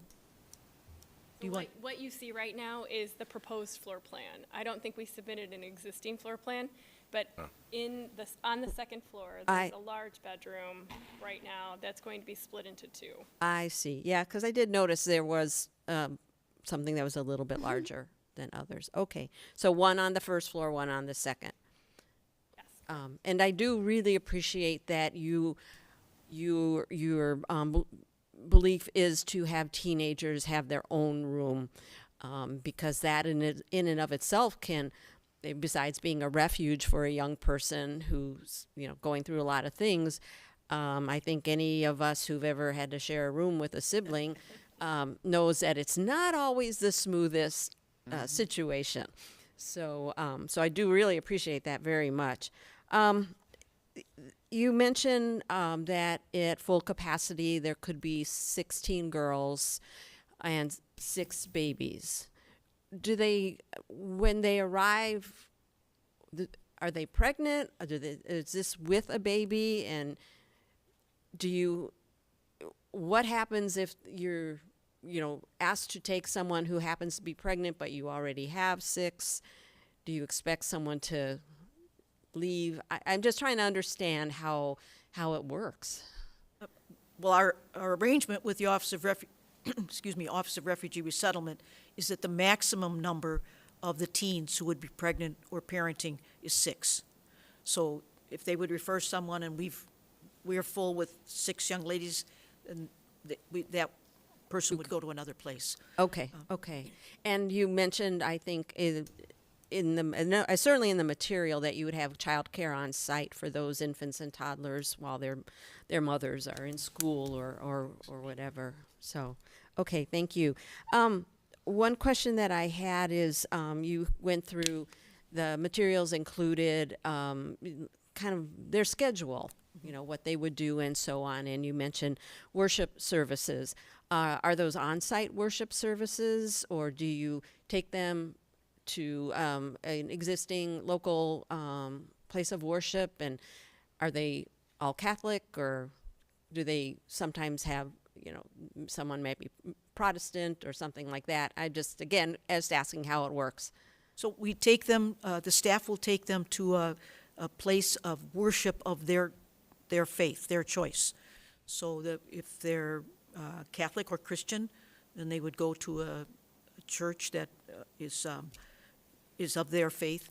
If they would be of a different religion, then they would go there. Oh, okay. So it's not, because for some reason I got the impression you held the services on site, but no. Yeah, okay, thank you.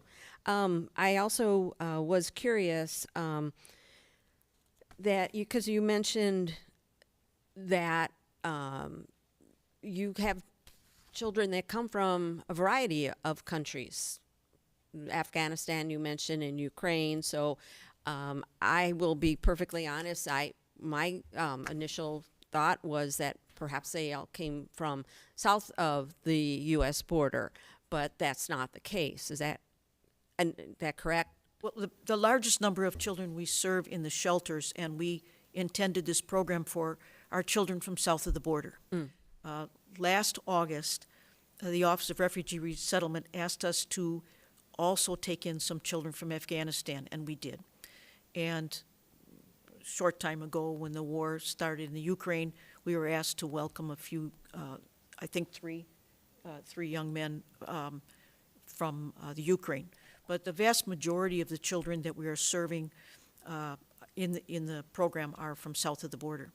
And you'll expect us to be having some competency in language and cultural background. So we primarily are hiring staff who are bilingual English-Spanish and can serve that number of children. Now, when the children from Afghanistan were sent to us, then we hired some staff who are who are themselves Afghan and speak a couple of the languages from the country.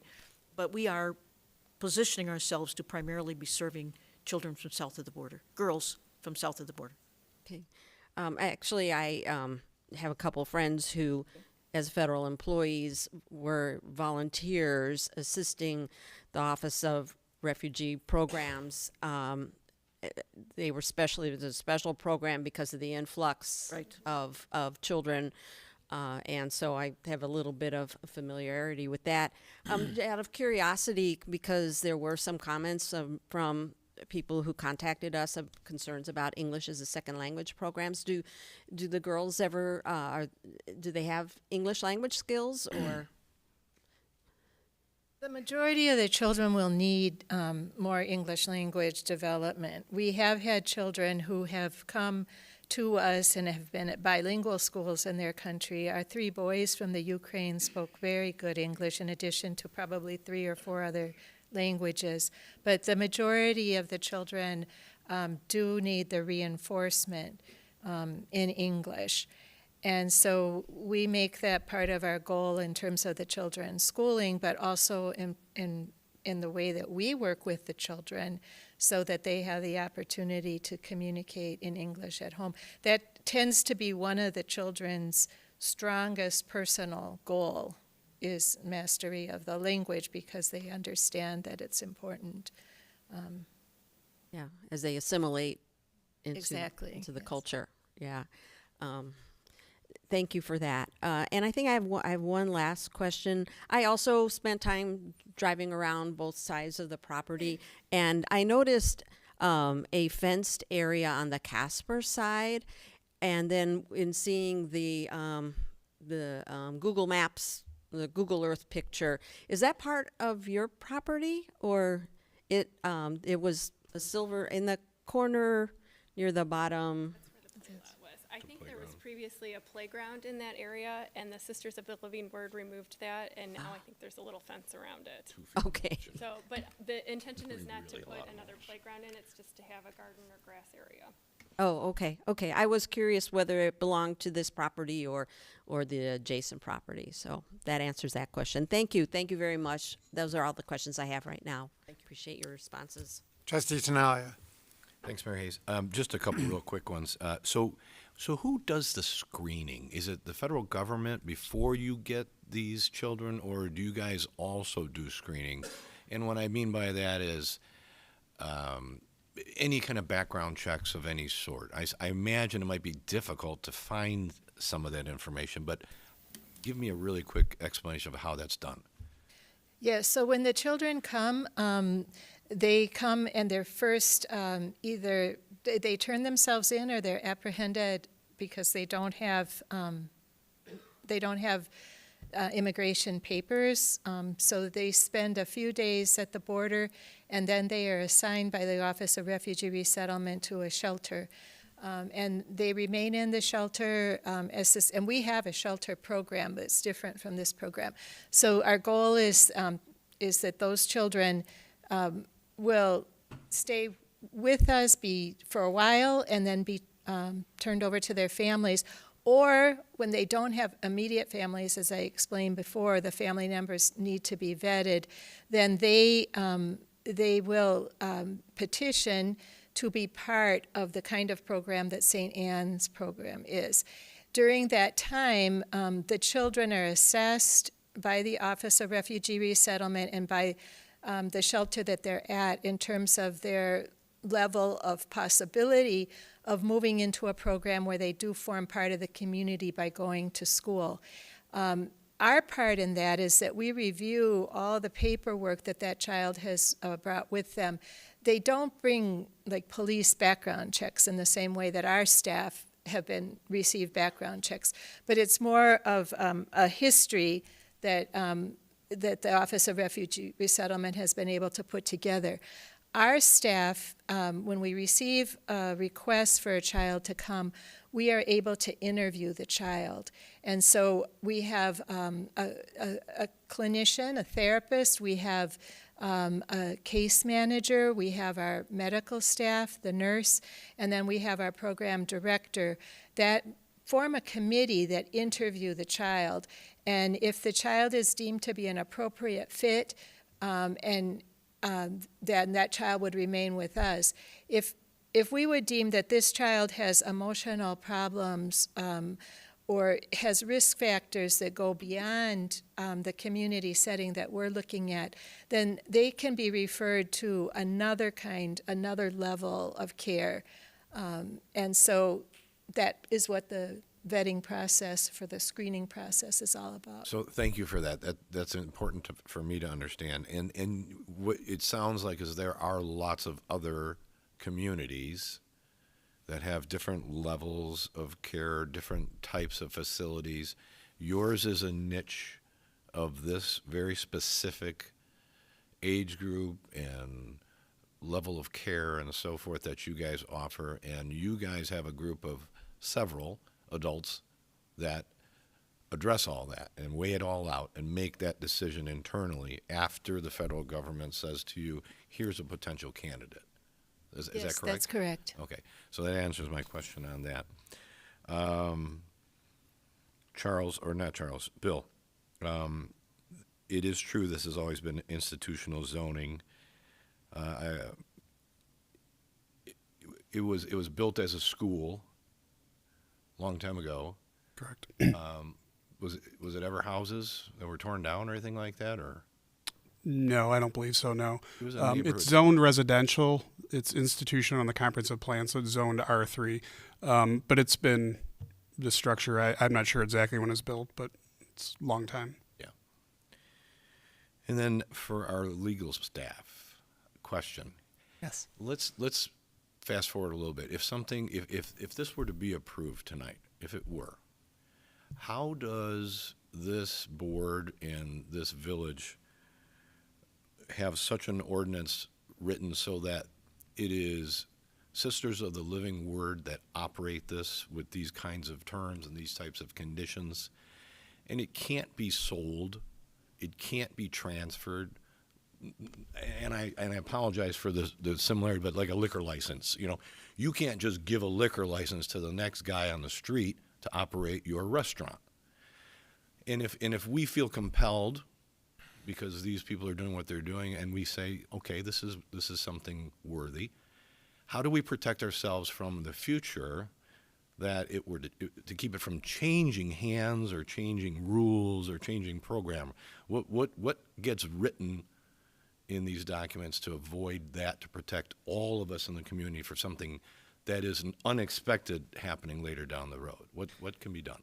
Well, for instance, an approval resolution or ordinance can be written, in this case perhaps an approval ordinance, that grants this relief specifically to the operators rather than having those approvals run with the land. That is implicit when you write an approval ordinance that expressly grants the approval to the current owner. We can specifically say something along the lines of, this special use, this variance, the relief granted does not run with the land. It attaches only to the applicant. Does that answer your question? It does, because I think in my mind, I'm thinking of,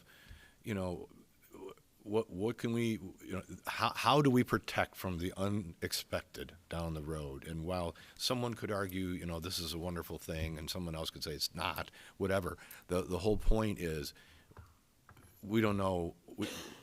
I don't want a surprise later down the road. There's 16 girls here that are being asked for this type of a facility. I don't want it to be 24, and I don't want it to be some other organization that I haven't had the opportunity to talk to like this, right? So I would not want anything that were to be done tonight, I would not want it to run with the land, like you said. I'd want it to be, as you said, for this specific applicant. And just to be clear, Trustee Tinaglia, it's not Sisters of the Living Word, it's the Maryville Academy. Oh, I'm sorry. It'll be I'm buying sorry, the property. I'm sorry. That's okay. I'm using the wrong language, yes. And the board has done that numerous times, particularly with land use variations where you've tied it to the operator. Yeah, that's good. That's good. That's all I had. Questions? Okay. Anybody else? All right, we do have a number of blue cards from the audience, and so if you guys would take a seat. And I'm going to call the first individual and then the person on deck. You all are reminded of the 3-minute time limit. That doesn't mean you have to take 3 minutes. You know, if you just want to say, I support this proposal or I don't support it, you're certainly welcome to do that. But you're reminded of the 3-minute time limit. Becky, you'll have that up on the clock. And so the first individual is Heidi Graham, and then next is Jill Bergner. Hello, thank you for having me tonight. While I originally came here to speak as Heidi Graham, resident of Arlington Heights, our current co-president of the League of Women Voters was unable to be here. So while I am no longer president, I've been asked to speak on behalf of the League of Women Voters. So the League of Women Voters believes that immigration policies should promote reunification of immediate families, meet the economic, business, and employment needs of the United States, and be responsible to those facing political persecution or humanitarian crises. Provision should also be made for qualified persons to enter the United States on student visas. All persons should receive fair treatment under the law. The League supports federal immigration law that provides an efficient, expeditious system with minimal or no backlogs for legal entry of immigrants into the United States. To complement these goals, the League supports federal policies to improve economies, education, job opportunities, and living conditions in nations with large immigrating populations. It is under this particular position that the League strongly supports the approval of St. Anne's Home for the girls. Additionally, we have a position on the environment, and because this particular building is requiring virtually no environmental impact, we feel that we support it for that reason as well. Finally, we have a very strong position on affordable housing. We have spoken numerous times to the board on affordable housing, and I see no greater need than for these young women to have this type of affordable housing. On a personal note, I am a CASA, a court-appointed special advocate in the foster care system, and I have been for 4 years. One of my charges is this exact age. I need you to understand that these are children, and they need love and care that only a tight-knit community like Arlington Heights can provide. While I respect concerns about property values, I know after owning 3 homes in Arlington Heights over the last 30 years that there are many factors which can adversely as well as positively affect our property values. Using the argument that my property value might be affected by this particular home is simply a tactic that has been used by generations of people in an attempt to keep out the other. As I peruse the diversity, equity, and inclusion report that this village spent considerable time and money completing and in which the League was actively involved, I so far see very few, if any, of the recommendations being implemented. This particular project offers a small yet incredibly meaningful way for our community to support the stated goals of diversity, equity, and inclusion in our community. I hope that you will all vote yes. Thank you. All right, thank you. Next is Jill Bergner, and then Kathy Ostendorf. Hi, I'm Jill Bergner. I'm a resident of Arlington Heights. I'm a volunteer at Viator House of Hospitality and Bethany House of Hospitality. Those are homes for young people who are seeking asylum in this country who are 18 years of age until they get their court date. And these homes are like family. And I think that's what St. Anne's is going to try and be, a community. And the children, well, these are young adults, are respectful, they're kind, they want to get educated, get jobs, and become useful citizens. And so I strongly recommend it. All right, thanks, Jill. Next is Kathy Ostendorf, and then Maureen Hanrahan. Hi, my name is Kathy Ostendorf. I've been a resident of Arlington Heights for 49 years. I strongly recommend this project of St. Anne's Home. We are a very welcoming community, and we must remember that these are young girls. These aren't adult women yet, and we can make such a big influence on their lives. I was at the Planning Commission meeting, and I know some of the residents that live nearby are concerned about property values. I just would like you to know, and the other people that live in the neighborhood, and by the way, my son lives just a few blocks from this event and is very supportive of this. I live a block away from a group home from developmentally disabled adults, and I live a block and a half from a pad site, and my property value has done nothing but go up. I do not think this will impact property values in a negative way, and I strongly support this effort. Thanks, you. Kathy. Next is Maureen Hanrahan, and then Carol Gabrielson. Maybe Maureen spoke earlier, perhaps? Maureen? Okay, we'll move on to Carol Gabrielson, and then Paul Culhane. Thank you, President and Trustees, for hearing us tonight. I'm Carol Gabrielson. I live at 705 South Chestnut. I've been a resident in Arlington Heights since I was 4 years old, except for 6 years when I lived out of state. I have two special needs adult children, and I can tell you, living in Arlington Heights with special needs kids was wonderful.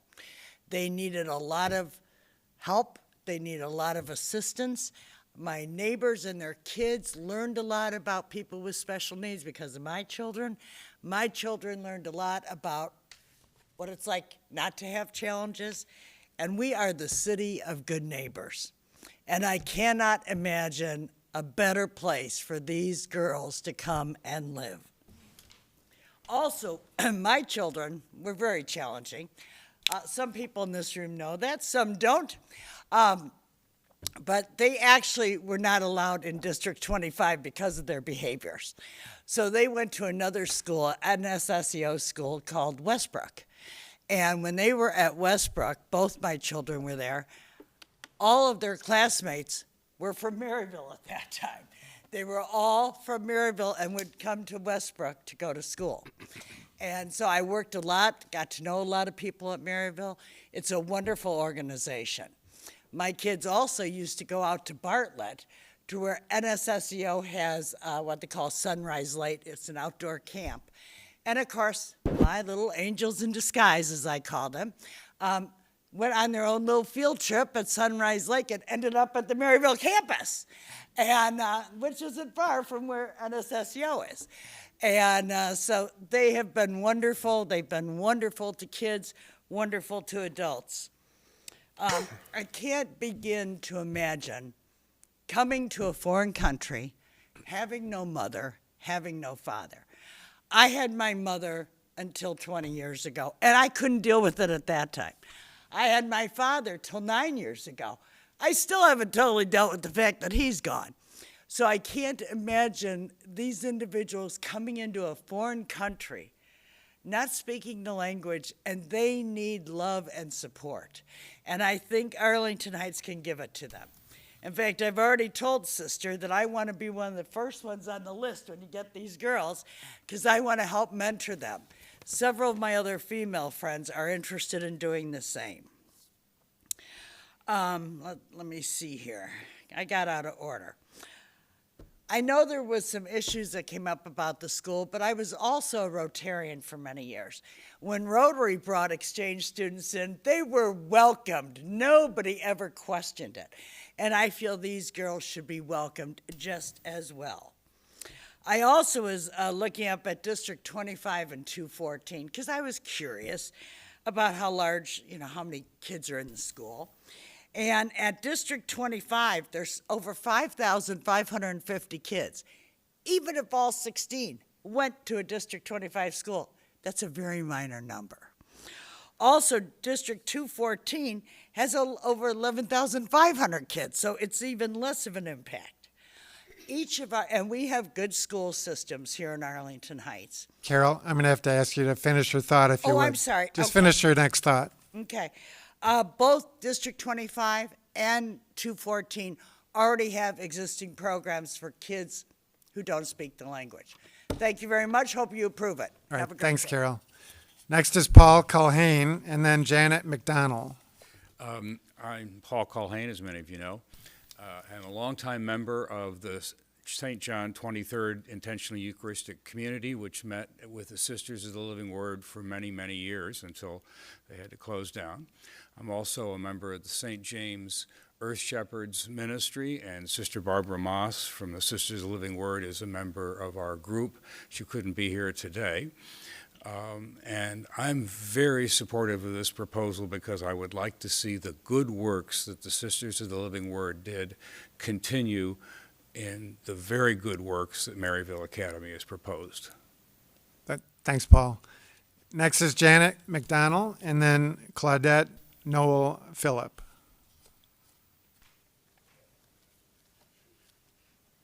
Hello, I'm Janet McDonald. I've been a resident of Arlington Heights for over 30 years, and I live a few blocks north of this property, and I've walked around it many times in my walks around the neighborhood, and I always thought of that area as sort of like a force for good for the village, you know, the Sisters of the Living Word, the Montessori School, all doing good things, and I feel like this project follows in their footsteps. I think this is a rare opportunity for us to live up to our values and a chance to take a step toward creating the kind of world we want to create for our children, where the most vulnerable are among us are offered compassion and a safe harbor. I understand the urge to protect our great neighborhoods. These are unsettling times, and several people have spoken out in the past about concerns about crime regarding this project, but the reality is that study after study showed that crime rates among the undocumented people and refugees are lower than among the rest of the population. And one more thing I'd like to add, we're in the midst of a mental health crisis right now when many of our young people are in desperate need of hope, and the tragic events of yesterday only add to the crisis. By welcoming the St. Anne Project into our neighborhood, we can show another way. By nurturing the potential in these girls and making them feel welcomed and valued, this home can have a profound impact on their lives and provide a shining example of hope for all of our children. So we are blessed to live in a prosperous village, but our wealth is diminished if we measure value only with dollar signs. And so rather than give in to fear and hostility and turn inward, I hope that we open our hearts and minds to those in need. So please vote yes. Thanks, Janet. Next is Claudette Noel Phillip, and then Sandy Bourseau. Good evening. I've known Maryville for many years indirectly as a Northwest suburban and Chicago young girl back in the days. But the last 5 years I've been working at the Crisis Nursery as a gardener in the Crisis Nursery Garden, where we give the produce to our clients. And I feel like it's been a gift. I grow vegetables, but I'm given back with the enthusiasm and the warmth, and some of the earlier speakers talked about values.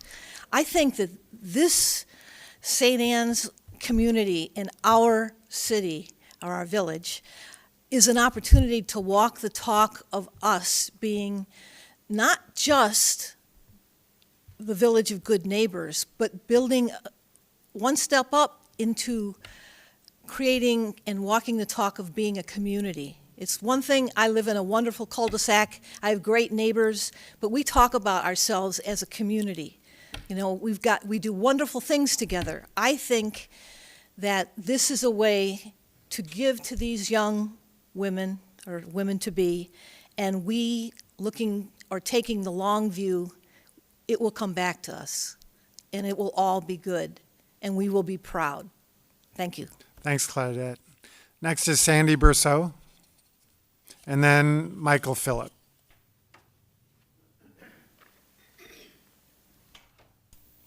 Hi.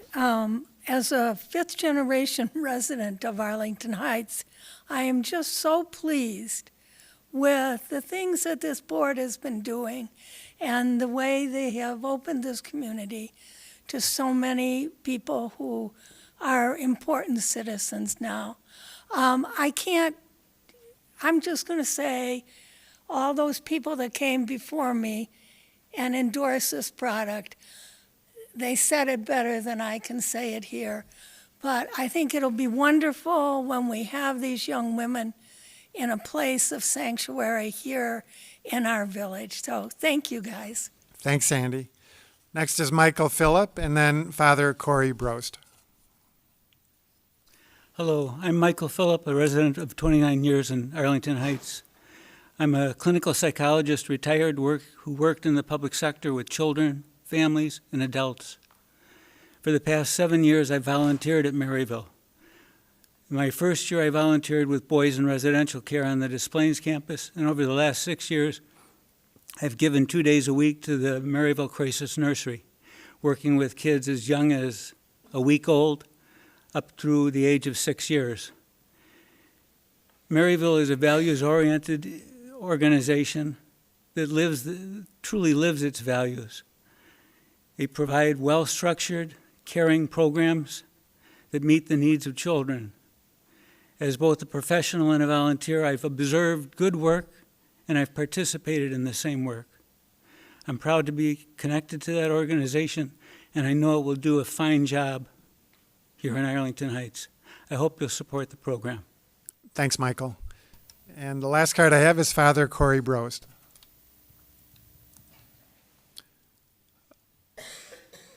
Welcome, Corey. It's great to see you, You Mayor. too. Great to see you all, trustees. Thank you for all the service you offer this community. As you know, I'm a Viatorian. The Viatorians have called Arlington Heights home for many decades. Former president of St. Viator High School, longtime personal resident of Arlington Heights. I am currently the executive director of Viator House of Hospitality, who you heard mentioned earlier. We are one of the stops for young people, in our cases, young men, who have no family in the United States and have nowhere to go when they turn 18.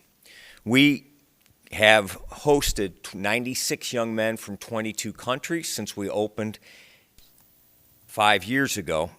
And it's important, I bring this up because our landlord is here, Maryville Academy. And I want to speak quickly to the character of the young people who are fleeing to our nation for protection, and the character of the folks like Maryville Academy who are taking care of them when they're kids.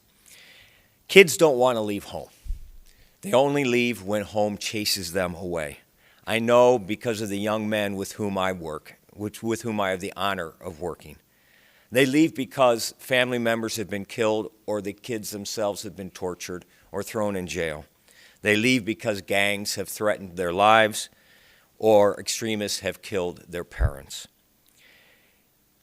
Thanks be to God, our nation has an asylum system set up specifically to welcome people who are fleeing such violence, and has set up a special system for unaccompanied minors to make the system a little bit much more gentle and caring. Maryville provides a safe, compassionate home for kids who have escaped the horrors I just listed. I know because we rent from Maryville, and we're right next door to one of their existing facilities. We have welcomed young men on their 18th birthday from Maryville without incident, and they have been fine young men. We rent from Maryville, and they provide the best maintenance that you could ever imagine, so you don't have to worry about maintenance of the property. I have repeatedly passed the children under their care as I drive through the Maryville campus to Viator House. They're always accompanied, they're friendly, they're kind, and they are polite. I urge you to support this proposal because we're at a time in our world where there are more than 80 million people seeking refuge. This is a wonderful community. Let's show these kids how wonderful it is by opening our arms after all the terror they've been through and helping them create a home. Thank you very much. God bless you all. Thanks, Father Corey. All right, those are all the blue cards I have. Why don't you come forward? All right. Yeah, you can go ahead, Wendy. Give us your name. Okay, my name is Wendy Dunnington. I'm asking you to approve this project because of the appraisal that says that the property will be put to its highest and best use as this program. It'll also provide employment to the area. I don't believe it'll have any adverse effect to the area, and I don't think it'll cause any traffic or parking problems based on the information that we've seen tonight. I do have first-hand experience working with a refugee family through the organization Refugee One, and I know from that experience that the families just want a safe place to be with their children, where they can go to a good school, and I really hope that we're going to offer that to them here in Arlington Heights. Okay, thanks. If you could just give your blue card to our clerk, if you would. Thanks. Thank you. Sorry I came in late, so I didn't turn in my card. My name's Jane Sullivan. I live at 615 West Vine, immediately across the street, across Fernandez from the property.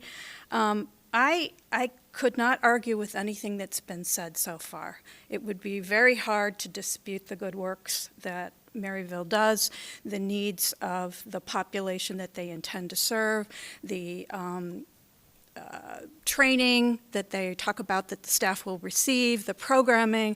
I don't take issue with that. However, I'm a near neighbor. I've actually lived on the cul-de-sac on Salem. I now live across the street, so I've been in the neighborhood for a very, very long time. And I think when you attend these meetings and you read the correspondence, the concerns of the near neighbors, those are very different concerns and issues raised than the concerns that we've heard tonight. And in point, I'd like to talk about the standards for special use. The one standard being that the special use is necessary for public convenience at this location. I don't really feel that that point has been well supported. I think that we've been told that there is a need in the northwest suburbs for programs and for shelter for the population that this facility intends to serve. I think we've been told about how the facility was ideal and it met the needs of Maryville because it was their dream facility, and you can't argue that. But I don't believe that the case has been made that this special use is necessary for public convenience at this location. The point has been made that the prior use of the facility was educational and institutional. That's absolutely true.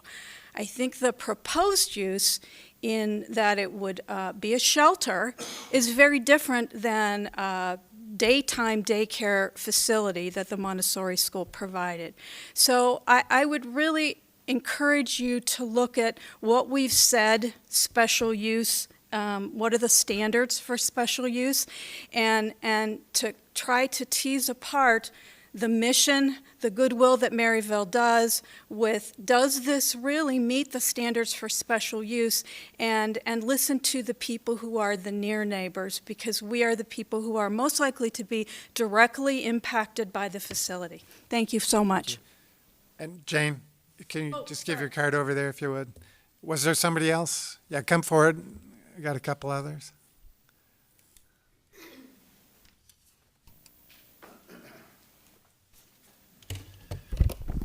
Good evening, trustees and residents.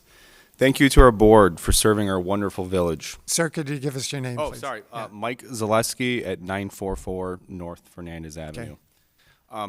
Thank you, board, for serving our wonderful village. I'm very proud to call Arlington Heights home. I've lived here most of my life. Regarding the proposal, I think you will see and hear that Arlington Heights is filled with great people. However, I do want to highlight a few what I'll call concerns. The 800-900 block is extremely small, as you've just heard. We've asked several times for details on the school situation, and not received what I will call a strong response. The response tonight was, we are having conversations. Drowning us out with voices of how great Maryville is, and it is. It's a phenomenal program. Nobody here can knock the organization or the people behind it. But for the commitment we're going to make to our schools to put not one, but 16 girls who will probably have a lot of extra needs, whether it be pregnancy or ESL, into a school, and we can't produce the date, the contact, or the position of the person at the school, I find that somewhat concerning. And that is the type of behavior that is putting the most local residents on guard, is that we get very vague responses on very critical things. Our block is filled with 10 families with kids under the age of 6. We're the most likely to be having our kids in these schools, and we just want some concrete answers. Are the school counselors aware of this by Maryville? If nobody has spoken with the principal from Hersey, the superintendent, or a counseling department and provided their name in response, I'm not sure how we could be making this consideration.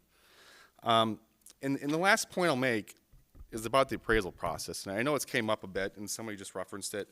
But, you know, considering that we're relying on a report supplied by the very same folks who are the ones advocating this proposal, and we're not pursuing our own independent one, I don't know how we can't even take the time to ask some very basic questions, which, number one being, how many engagements has the appraiser been retained by Ackerman Law or Kate Duncan?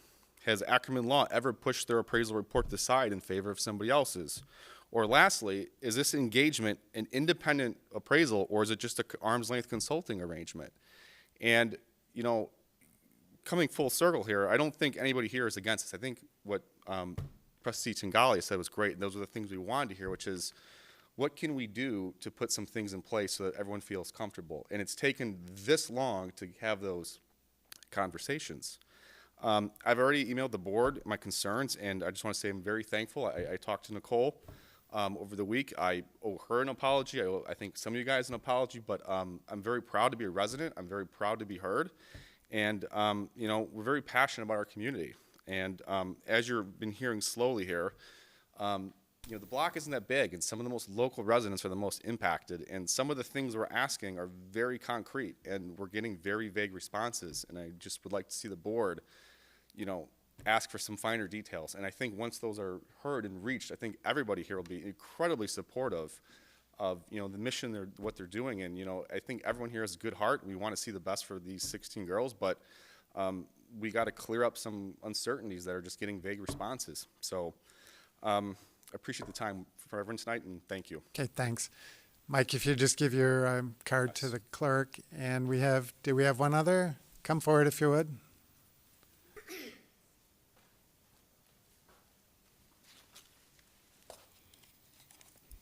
Hello, I'm Joanna Zatorska, and I'm resident of Arlington Heights at 1511 West St. James Place. I just wanted to say that I support this initiative, and I believe that 16 girls will not kill educational system in Arlington Heights. Thank you. All right, thank you. Is there anyone else who wishes to address the board? Come forward if you would, sir. Mayor, I think there's a woman here. Okay. Hello, Justin Janderzitz at 940 North Fernandez, longtime YouTube viewer, first-time speaker. I actually support the proposed project of Maryville for this location. I have two encouragements. One, to touch upon what Sister Kathy was talking about, is for St. Viator High School to guarantee a couple of spots to show their charity and inclusiveness for the community, for a couple of the girls, for them to go to high school there. And as I had touched upon in our neighborhood meeting, encouraging Maryville to not gate the western part of the property with the the grassland area, and to encourage and allow for local residents to use that area. It was something that wasn't so encouraged with previous tenants. So. Okay, thank you. And one other? Come on.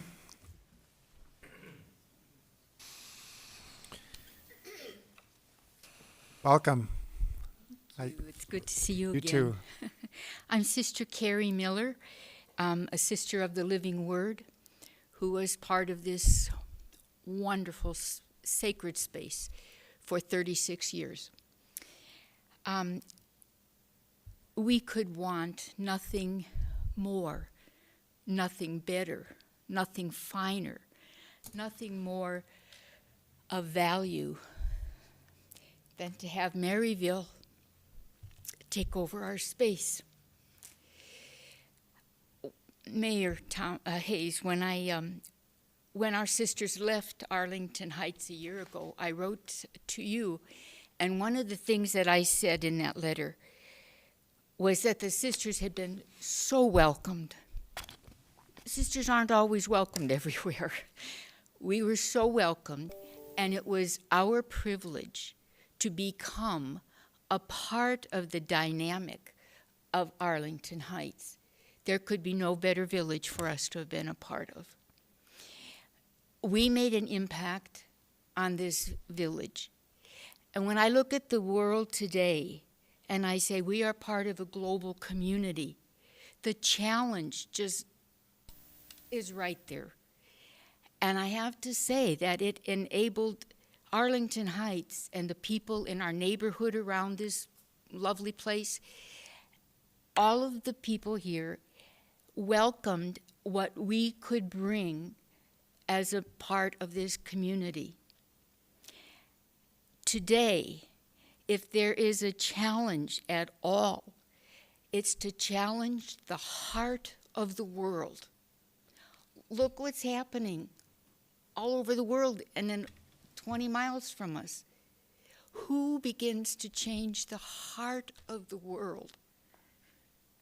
We stood for that. Thank you for allowing us to do that for 36 years and impact many churches and many organizations here just by simply being who we are and believing in what we believe.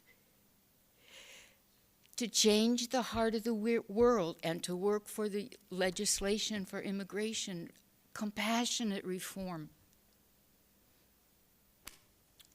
Maryville is about that. I can use some more challenges in my life, and I'll follow your lead. I just speak from my heart. That place was the center of so much good that reached out. If you knew it or not, it impacted you. And this would be an honor for this to continue in that vein. This is good for Arlington Heights, just as Arlington Heights will be absolutely magnificent for this group of women and staff. So, thank you. All right, thanks, Sister Carrie. All right, anyone else in the audience wish to address the board on this item? Seeing none, we'll come back to the board then for further discussion, deliberation, and hopefully a motion. And let me just start off. As was said, I think nobody disputes the value of the intended purpose of this use. The question for me, and I think other board members, is whether or not it's an appropriate use for this particular neighborhood. And based on what I've read, the fact that I'm very familiar with the neighborhood, and what I've heard this evening, I think that it is an appropriate use for this area, this neighborhood. Mainly because it has been used as an institutional use for its lifetime. And it's fit very well within the neighborhood for all those years. No crime problems, certainly seen no decrease in property values that I'm aware of. And I think really this would be, I can't think of a more appropriate use for this particular site. And I think it's going to meet a very dire need. And not just for our community, but for the surrounding neighborhood, the surrounding communities as well. And so people don't realize the needs that exist even in our community. There are people in need. We like to consider ourselves a well-to-do community, but there are many, many people in Arlington Heights that are in dire need of assistance in one way or another. And I think it's incumbent upon us, where we can, to try to meet those needs and address those needs. And I can't think of a better place to do that than in a facility that has a history of doing that for so many years without adversely affecting the neighborhood that it's situated in. So those are my comments. I would certainly be in favor of the Plan Commission recommendation with the suggestion that Trustee Tinaglia made as well. Trustee Grasse. Thank you, President Hayes. And I just really want to echo what you just said, President Hayes. I think you summarized exactly how I feel also, so thank you. I wanted to share just a couple thoughts, if I may. You know, last week, I'm segueing off a bit, but last week we talked a little bit at the board about how the world is just not how it used to be. We were talking about speeding and road rage and how that is such a bigger issue now within our communities. But I think those are symptoms of, you know, a whole lot of grief and loss and anger and not having the normalcy that we haven't had for a long time. And I am one who really embraces the philosopher Epictetus and his belief that in any given set of situations, the only thing we can ever control is how we respond to what's happening. And I love our community. I'm so grateful to be a part of this board. As we've all said, we have a community that is top-notch in every area, with our schools, with our parks, with our fire and police, with our village, with the residents and businesses. It is a great place to be, and I love being here. And I think this is the kind of time where, not just individually, but as a community, you know, our motto is a city of good neighbors. How are we choosing to respond in this world that we're facing that's full of a lot of really tough things? How are we choosing to respond individually and collectively? And I'm going off a little bit here, but I also wanted to share one of my favorite books. It's called Lest Innocent Blood Be Shed. And it is a true story about a little community in France during World War II where the Nazis wanted them to turn over all of their Jewish residents. And the residents collectively said, we will not do that. And not only would they not turn in their neighbors who were Jewish, but they rallied together to fight for those they were trying to take away. And not only that, this amazing community collectively then brought in almost the entire size of the community in children to save them from the Nazis. La Chambon, I believe the name was. So I think this is a really important place for us as a village to really say who we are, what we believe, who's included. And so I do agree with what President Hayes said, and I do support this. Trustee Tinaglia. Thanks, Mayor Hayes. I don't know if it was 3 weeks ago, 4 weeks ago, we had a room full of wonderful programs that we had to decide with some federal funding that we got who we could help with the Capital Development Board, and it's unbelievable. Any of you, if you have the time to come next year to listen to some of the work that some of these organizations do, from driving people for their medicine to helping people who are been beaten and battered. I mean, it is amazing the different kinds of organizations that we all take for granted that are just out there doing these things for other people. It's hard to believe it's needed, and it's even more hard to believe there's so many people that actually do this work. So we were able to help out financially through funds from the federal government, and here's a group of people doing this in a way and want to come here to Arlington Heights for this program, and I put them on that same level of a playing field. And I just can't believe that you guys do this. I can't believe. I want to quit my job and I want to come work for you guys because of it. It's unbelievable that there's so much need for this kind of a thing, and it does exist again and again and again and again. It makes me feel very small. I think that's just what I'm getting at here on this whole thing. I was one of the little kids that played on that field. I went to that school. It was called Ridge Elementary School. And when I graduated there in 5th grade, I went on to Thomas Junior High. But that area in the back, that grass area, was a ball field. And I guess I would encourage you guys to engage with this community, with this neighborhood, and allow some of that again. There are soccer fields that need to happen for little guys, you know, not big soccer fields, little soccer fields. There's room for community interaction. And any good work that you guys can do with the community is going to just make your program that much better. So I would suggest anything like that to be great. That's really all I have other than what I said earlier. I would hope that when the motion is made, it is kept in the hands of those that deserve it always and never transferred without this board having the ability to re-examine it. Trustee LaBedz. Thank you.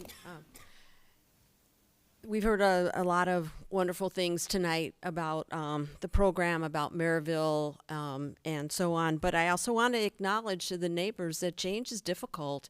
Change is scary. The young people that will come, if this project is approved, come from somewhere else. You know, we're hearing a lot of talk about the need in our community, but these children are coming from elsewhere, and I just want to acknowledge that that can be scary. But I am confident that should we approve this project, especially with the suggested change that Trustee Tinaglia suggests and President Hayes, agrees with, as does Trustee Grasse, that this will be an extraordinary space for these young people. And I think that, I will hope that the neighbors will find that they will also be assimilated to just as the Sisters of the Living Word were assimilated into the neighborhood.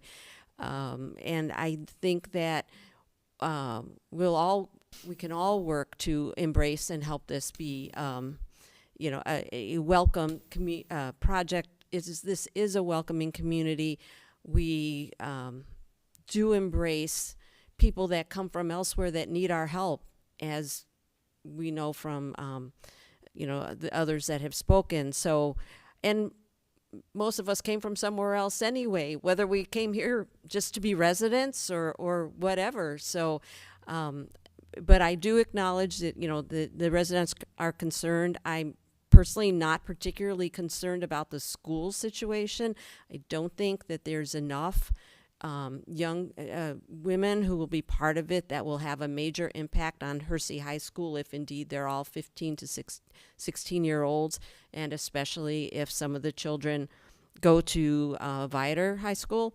Because school populations are always in flux. Every year it's different. They always have to do their count after the 10th day or so on to report to the state. It changes year to year. So that part of it I'm certainly not worried about, but I would say that should we approve this, I think it will be an extraordinary project, and I am in support. Thank you. Trustee Bertucci. So thank you, Mayor. I too agree with the mayor and the previous trustees. There's just one comment that I don't agree with, and that's Trustee Tinaglia's comment that he can't believe what they do. And I do believe what they do because I was schooled by the Blessed Virgin Mary mothers, our sisters in the Austin neighborhood of Chicago. So I know what those nuns can do. But I was not that blessed. But anyways, on a more serious note, I would like to also drill down, as Trustee LaBedz did, and just speak a little bit to the neighbors, and make them understand that we did drill down on the special use permit. There's a number of documents that we all received. And I don't know, there's probably about 15 or 20 of them here, Randy, that you've got electronically, one of them being justification for special use and variation, neighborhood meeting summaries, plats of survey, aerial views, planning commission minutes. I mean, we have it all. I know I read it all, and I very much trust and know that all my fellow trustees read it all. So please understand, neighbors, that we have taken everything into consideration. In reference to the school school district or whatever is being saying that there was vague responses. Again, just like the woman who was here speaking to the referendum, that is a separate board, separate tax-paying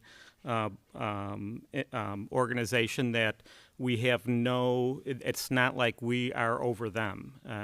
They make their own decisions, they have their own board, so we can't really speak for them. And then finally, I, for one, and I'm sure that others have, I did do a little bit of research on the appraiser. Mr. O'Brien, is it? Yes, and I did some research on the work you do, and I also called some of your peers, and I found them to be with a good reputation. So that also, some work was done there also. So I just want to again speak to the residents, just to let them know that there was many of the staff and many of us here that did our due diligence. But all in all, I am completely in favor of the project. Trustee Schwingbeck and then Trustee Canty. Thank you, Mayor. Just a question I had was when we went out to the residents to hear the residents speak, I'm still not sure that Mr. Zaleski has had some of his questions answered. And I saw a lot of note-taking going on when he was talking, but I'm just wondering if there's a way that the petitioner can get with him and get some of those questions answered. I know there's been neighborhood meetings and we've had a chance to ask a lot of questions and we've gotten answers to those questions, but I really think he should have the opportunity to hear from you and get those questions answered, so that the neighbors are comfortable with this. I'm all in favor of it, but when the residents got up here and spoke, they really were speaking to us and not having an opportunity to hear your answers. So if there's a way that you can get together with him, I'd greatly appreciate that. Thank you. Trustee Canty. I will not repeat what my colleagues said, but I echo a lot of their sentiments. I am a transplant to Arlington Heights, having been here since 2008, but I chose to call this village home. I chose to build my family here, and I am proud every day of the work that goes on from the organizations in this community, from our staff. Many of you may not know, but our police department was out helping in Highland Park, helping with that investigation yesterday. I could not have been more proud to know that they were doing that. And they're constantly looking to keep residents of this community safe, looking to make sure that we maintain the integrity of our community as being welcoming and open and prosperous, and all of those things that we all want from living here. So I very much read every email. I apologize if you haven't heard a response from me yet. I am still working my way through all the responses, but I have read every email, I have taken every call, and I've heard you tonight. I know that there are concerns, but I think the question before us truly is, does this special use permit fit with what's already there? Are we doing something drastically different in this neighborhood and in this community? And I have to agree with the mayor that the request here is not so drastically different from what has previously existed that I would not be in favor. So I agree with Trustee Schwingbeck. If we can make sure that, we reach out to the members of the community. I agree with my colleagues, continue to be good neighbors. I know you have been in other communities. I'm confident you would be here should this motion be made and passed. But I don't see a reason to not approve what's been put before us. Before we ask Braden to give us a suggestion in terms of a possible change, let me just ask the petitioner to address the District 214 issue real quick here this evening. I feel very confident that, because I know the people at District 214, that they're going to work together very closely to assimilate these young girls into their school system. And I know that's your mission. That's why they're here, is to be educated and to learn and go to school. So have you actually talked to anybody over there? What's your plan for doing that? If you could just come forward and address that. Actually, our Director of Education, Ann Craig, reached out to both District 25 and 214. I know for a fact a few of the persons that she spoke with. I don't know all of the conversations. She did speak with Assistant Superintendent Marnie Johnson, who then referred her to some of the others involved with the newcomer program. I have to take my glasses off, I may, to see that. There was a conversation, and I'm not sure exactly when this was, with Associate Superintendent Lopez, who indicated, according to our Director of Education, that the District 214 can accommodate the girls. They have the capacity and the feasibility. She also spoke with the director of the then coordinator of the Multilingual Learners Program, Shab Polas. I hope I'm saying her name correctly. It's SHABPOLOZ, and that was a couple months ago already. I believe now she has been promoted to Director of Equity and also Multilingual Program. She indicated to our Director of Education that the girls would be welcome and they could provide the services that they would be able to accept them in. Our Director of Education reached out to a couple other persons who were away at the time that she was trying to reach them over these weeks. One was the Assistant Principal for the International Newcomer Center, Janice Aponte. So I don't believe the conversation took place, but she was attempting to reach her. And then I personally spoke with Father Dan Leiden from St. Viator's, and I do expect that we will be arranging for some of our young ladies to be attending St. Viator's also. Okay, that's very helpful. Thank you. Thank you. All right, Braden, any suggestions?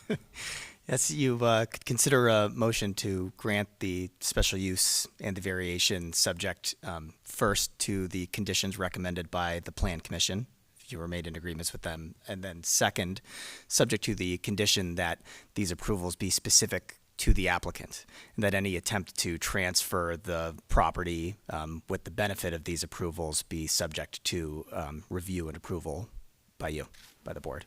Okay. Anybody want to make? I would like to move that. Like he said. Like he said. And in actually, I don't know that I could say it better, so I would like to just repeat what you have said and make that motion here and now. Second. All right, motion by Trustee Tinaglia, second by Trustee Grasse. Further questions? Trustee Bertucci. So I just want to confirm that does this motion also include the variations to waive the requirement for the traffic and parking study? Are we adding? It's part of the Plan Commission conditions, yes. Okay. Yeah. Okay, and that's all included. All of those. which There we're are gonna 4 take of them care here. of. Okay. Okay. That's all. Okay. Further questions or comments from the board? Okay. Got a motion and a second? Yes, it was. Motion by Trustee Tinaglia, second by Trustee Grasse. All right. All those in favor say aye. Aye. Any opposed? All right. Well, congratulations to Maryville and St. Anne's. I also want to say thank you to those who spoke on the other side. I mean, that's a very important part of the process, and we do factor that into our decision-making process, and hopefully you've received answers that you didn't receive before tonight. So I do hope that they will be a good neighbor. I know they will be a good neighbor, and so we move forward from here. Good luck to you. All right, next on our agenda, Mr. Recklass, anything under the manager's report? Nothing further this evening. Okay. Mr. Recklass, if you would, let me just ask you, and Trustee Canty made a good point. I know we had individuals go to Highland Park. You just want to give us a report in terms of what our involvement has been. And I know I offered Mayor Rotering our assistance going forward as well. I don't know if you have anything to add. Yes, shortly after the beginning portion of our 4th of July parade concluded, if you recall, a number of our police officers were at the very front of that parade. Right at that time, Chief Pecora received requests from assistance for the event, what was going on in Highland Park, and a couple of our officers were on the NIPAS team. which is kind of like a SWAT team, and so they immediately went and donned the appropriate apparel and equipment and headed over there. Later in the day, we received additional requests for assistance with the ongoing investigation, and I know we provided one of our commanders and I believe an additional squad of officers because it's a very labor-intensive process to do what they were attempting to do, and we're ultimately successful in doing in getting the suspect in custody so quickly. And I know that there's continuing work to be done, and Chief Pecora has continued to work with the police department there to assist them in any way that we can. Great, thank you. All right, anything from the board under petitions and communications? All right, seeing none, I'd entertain a motion to adjourn. So moved. Second. By Trustee Bertucci, seconded by Trustee LaBedz. All those in favor say aye. Aye. Thanks to all of you for joining us this evening.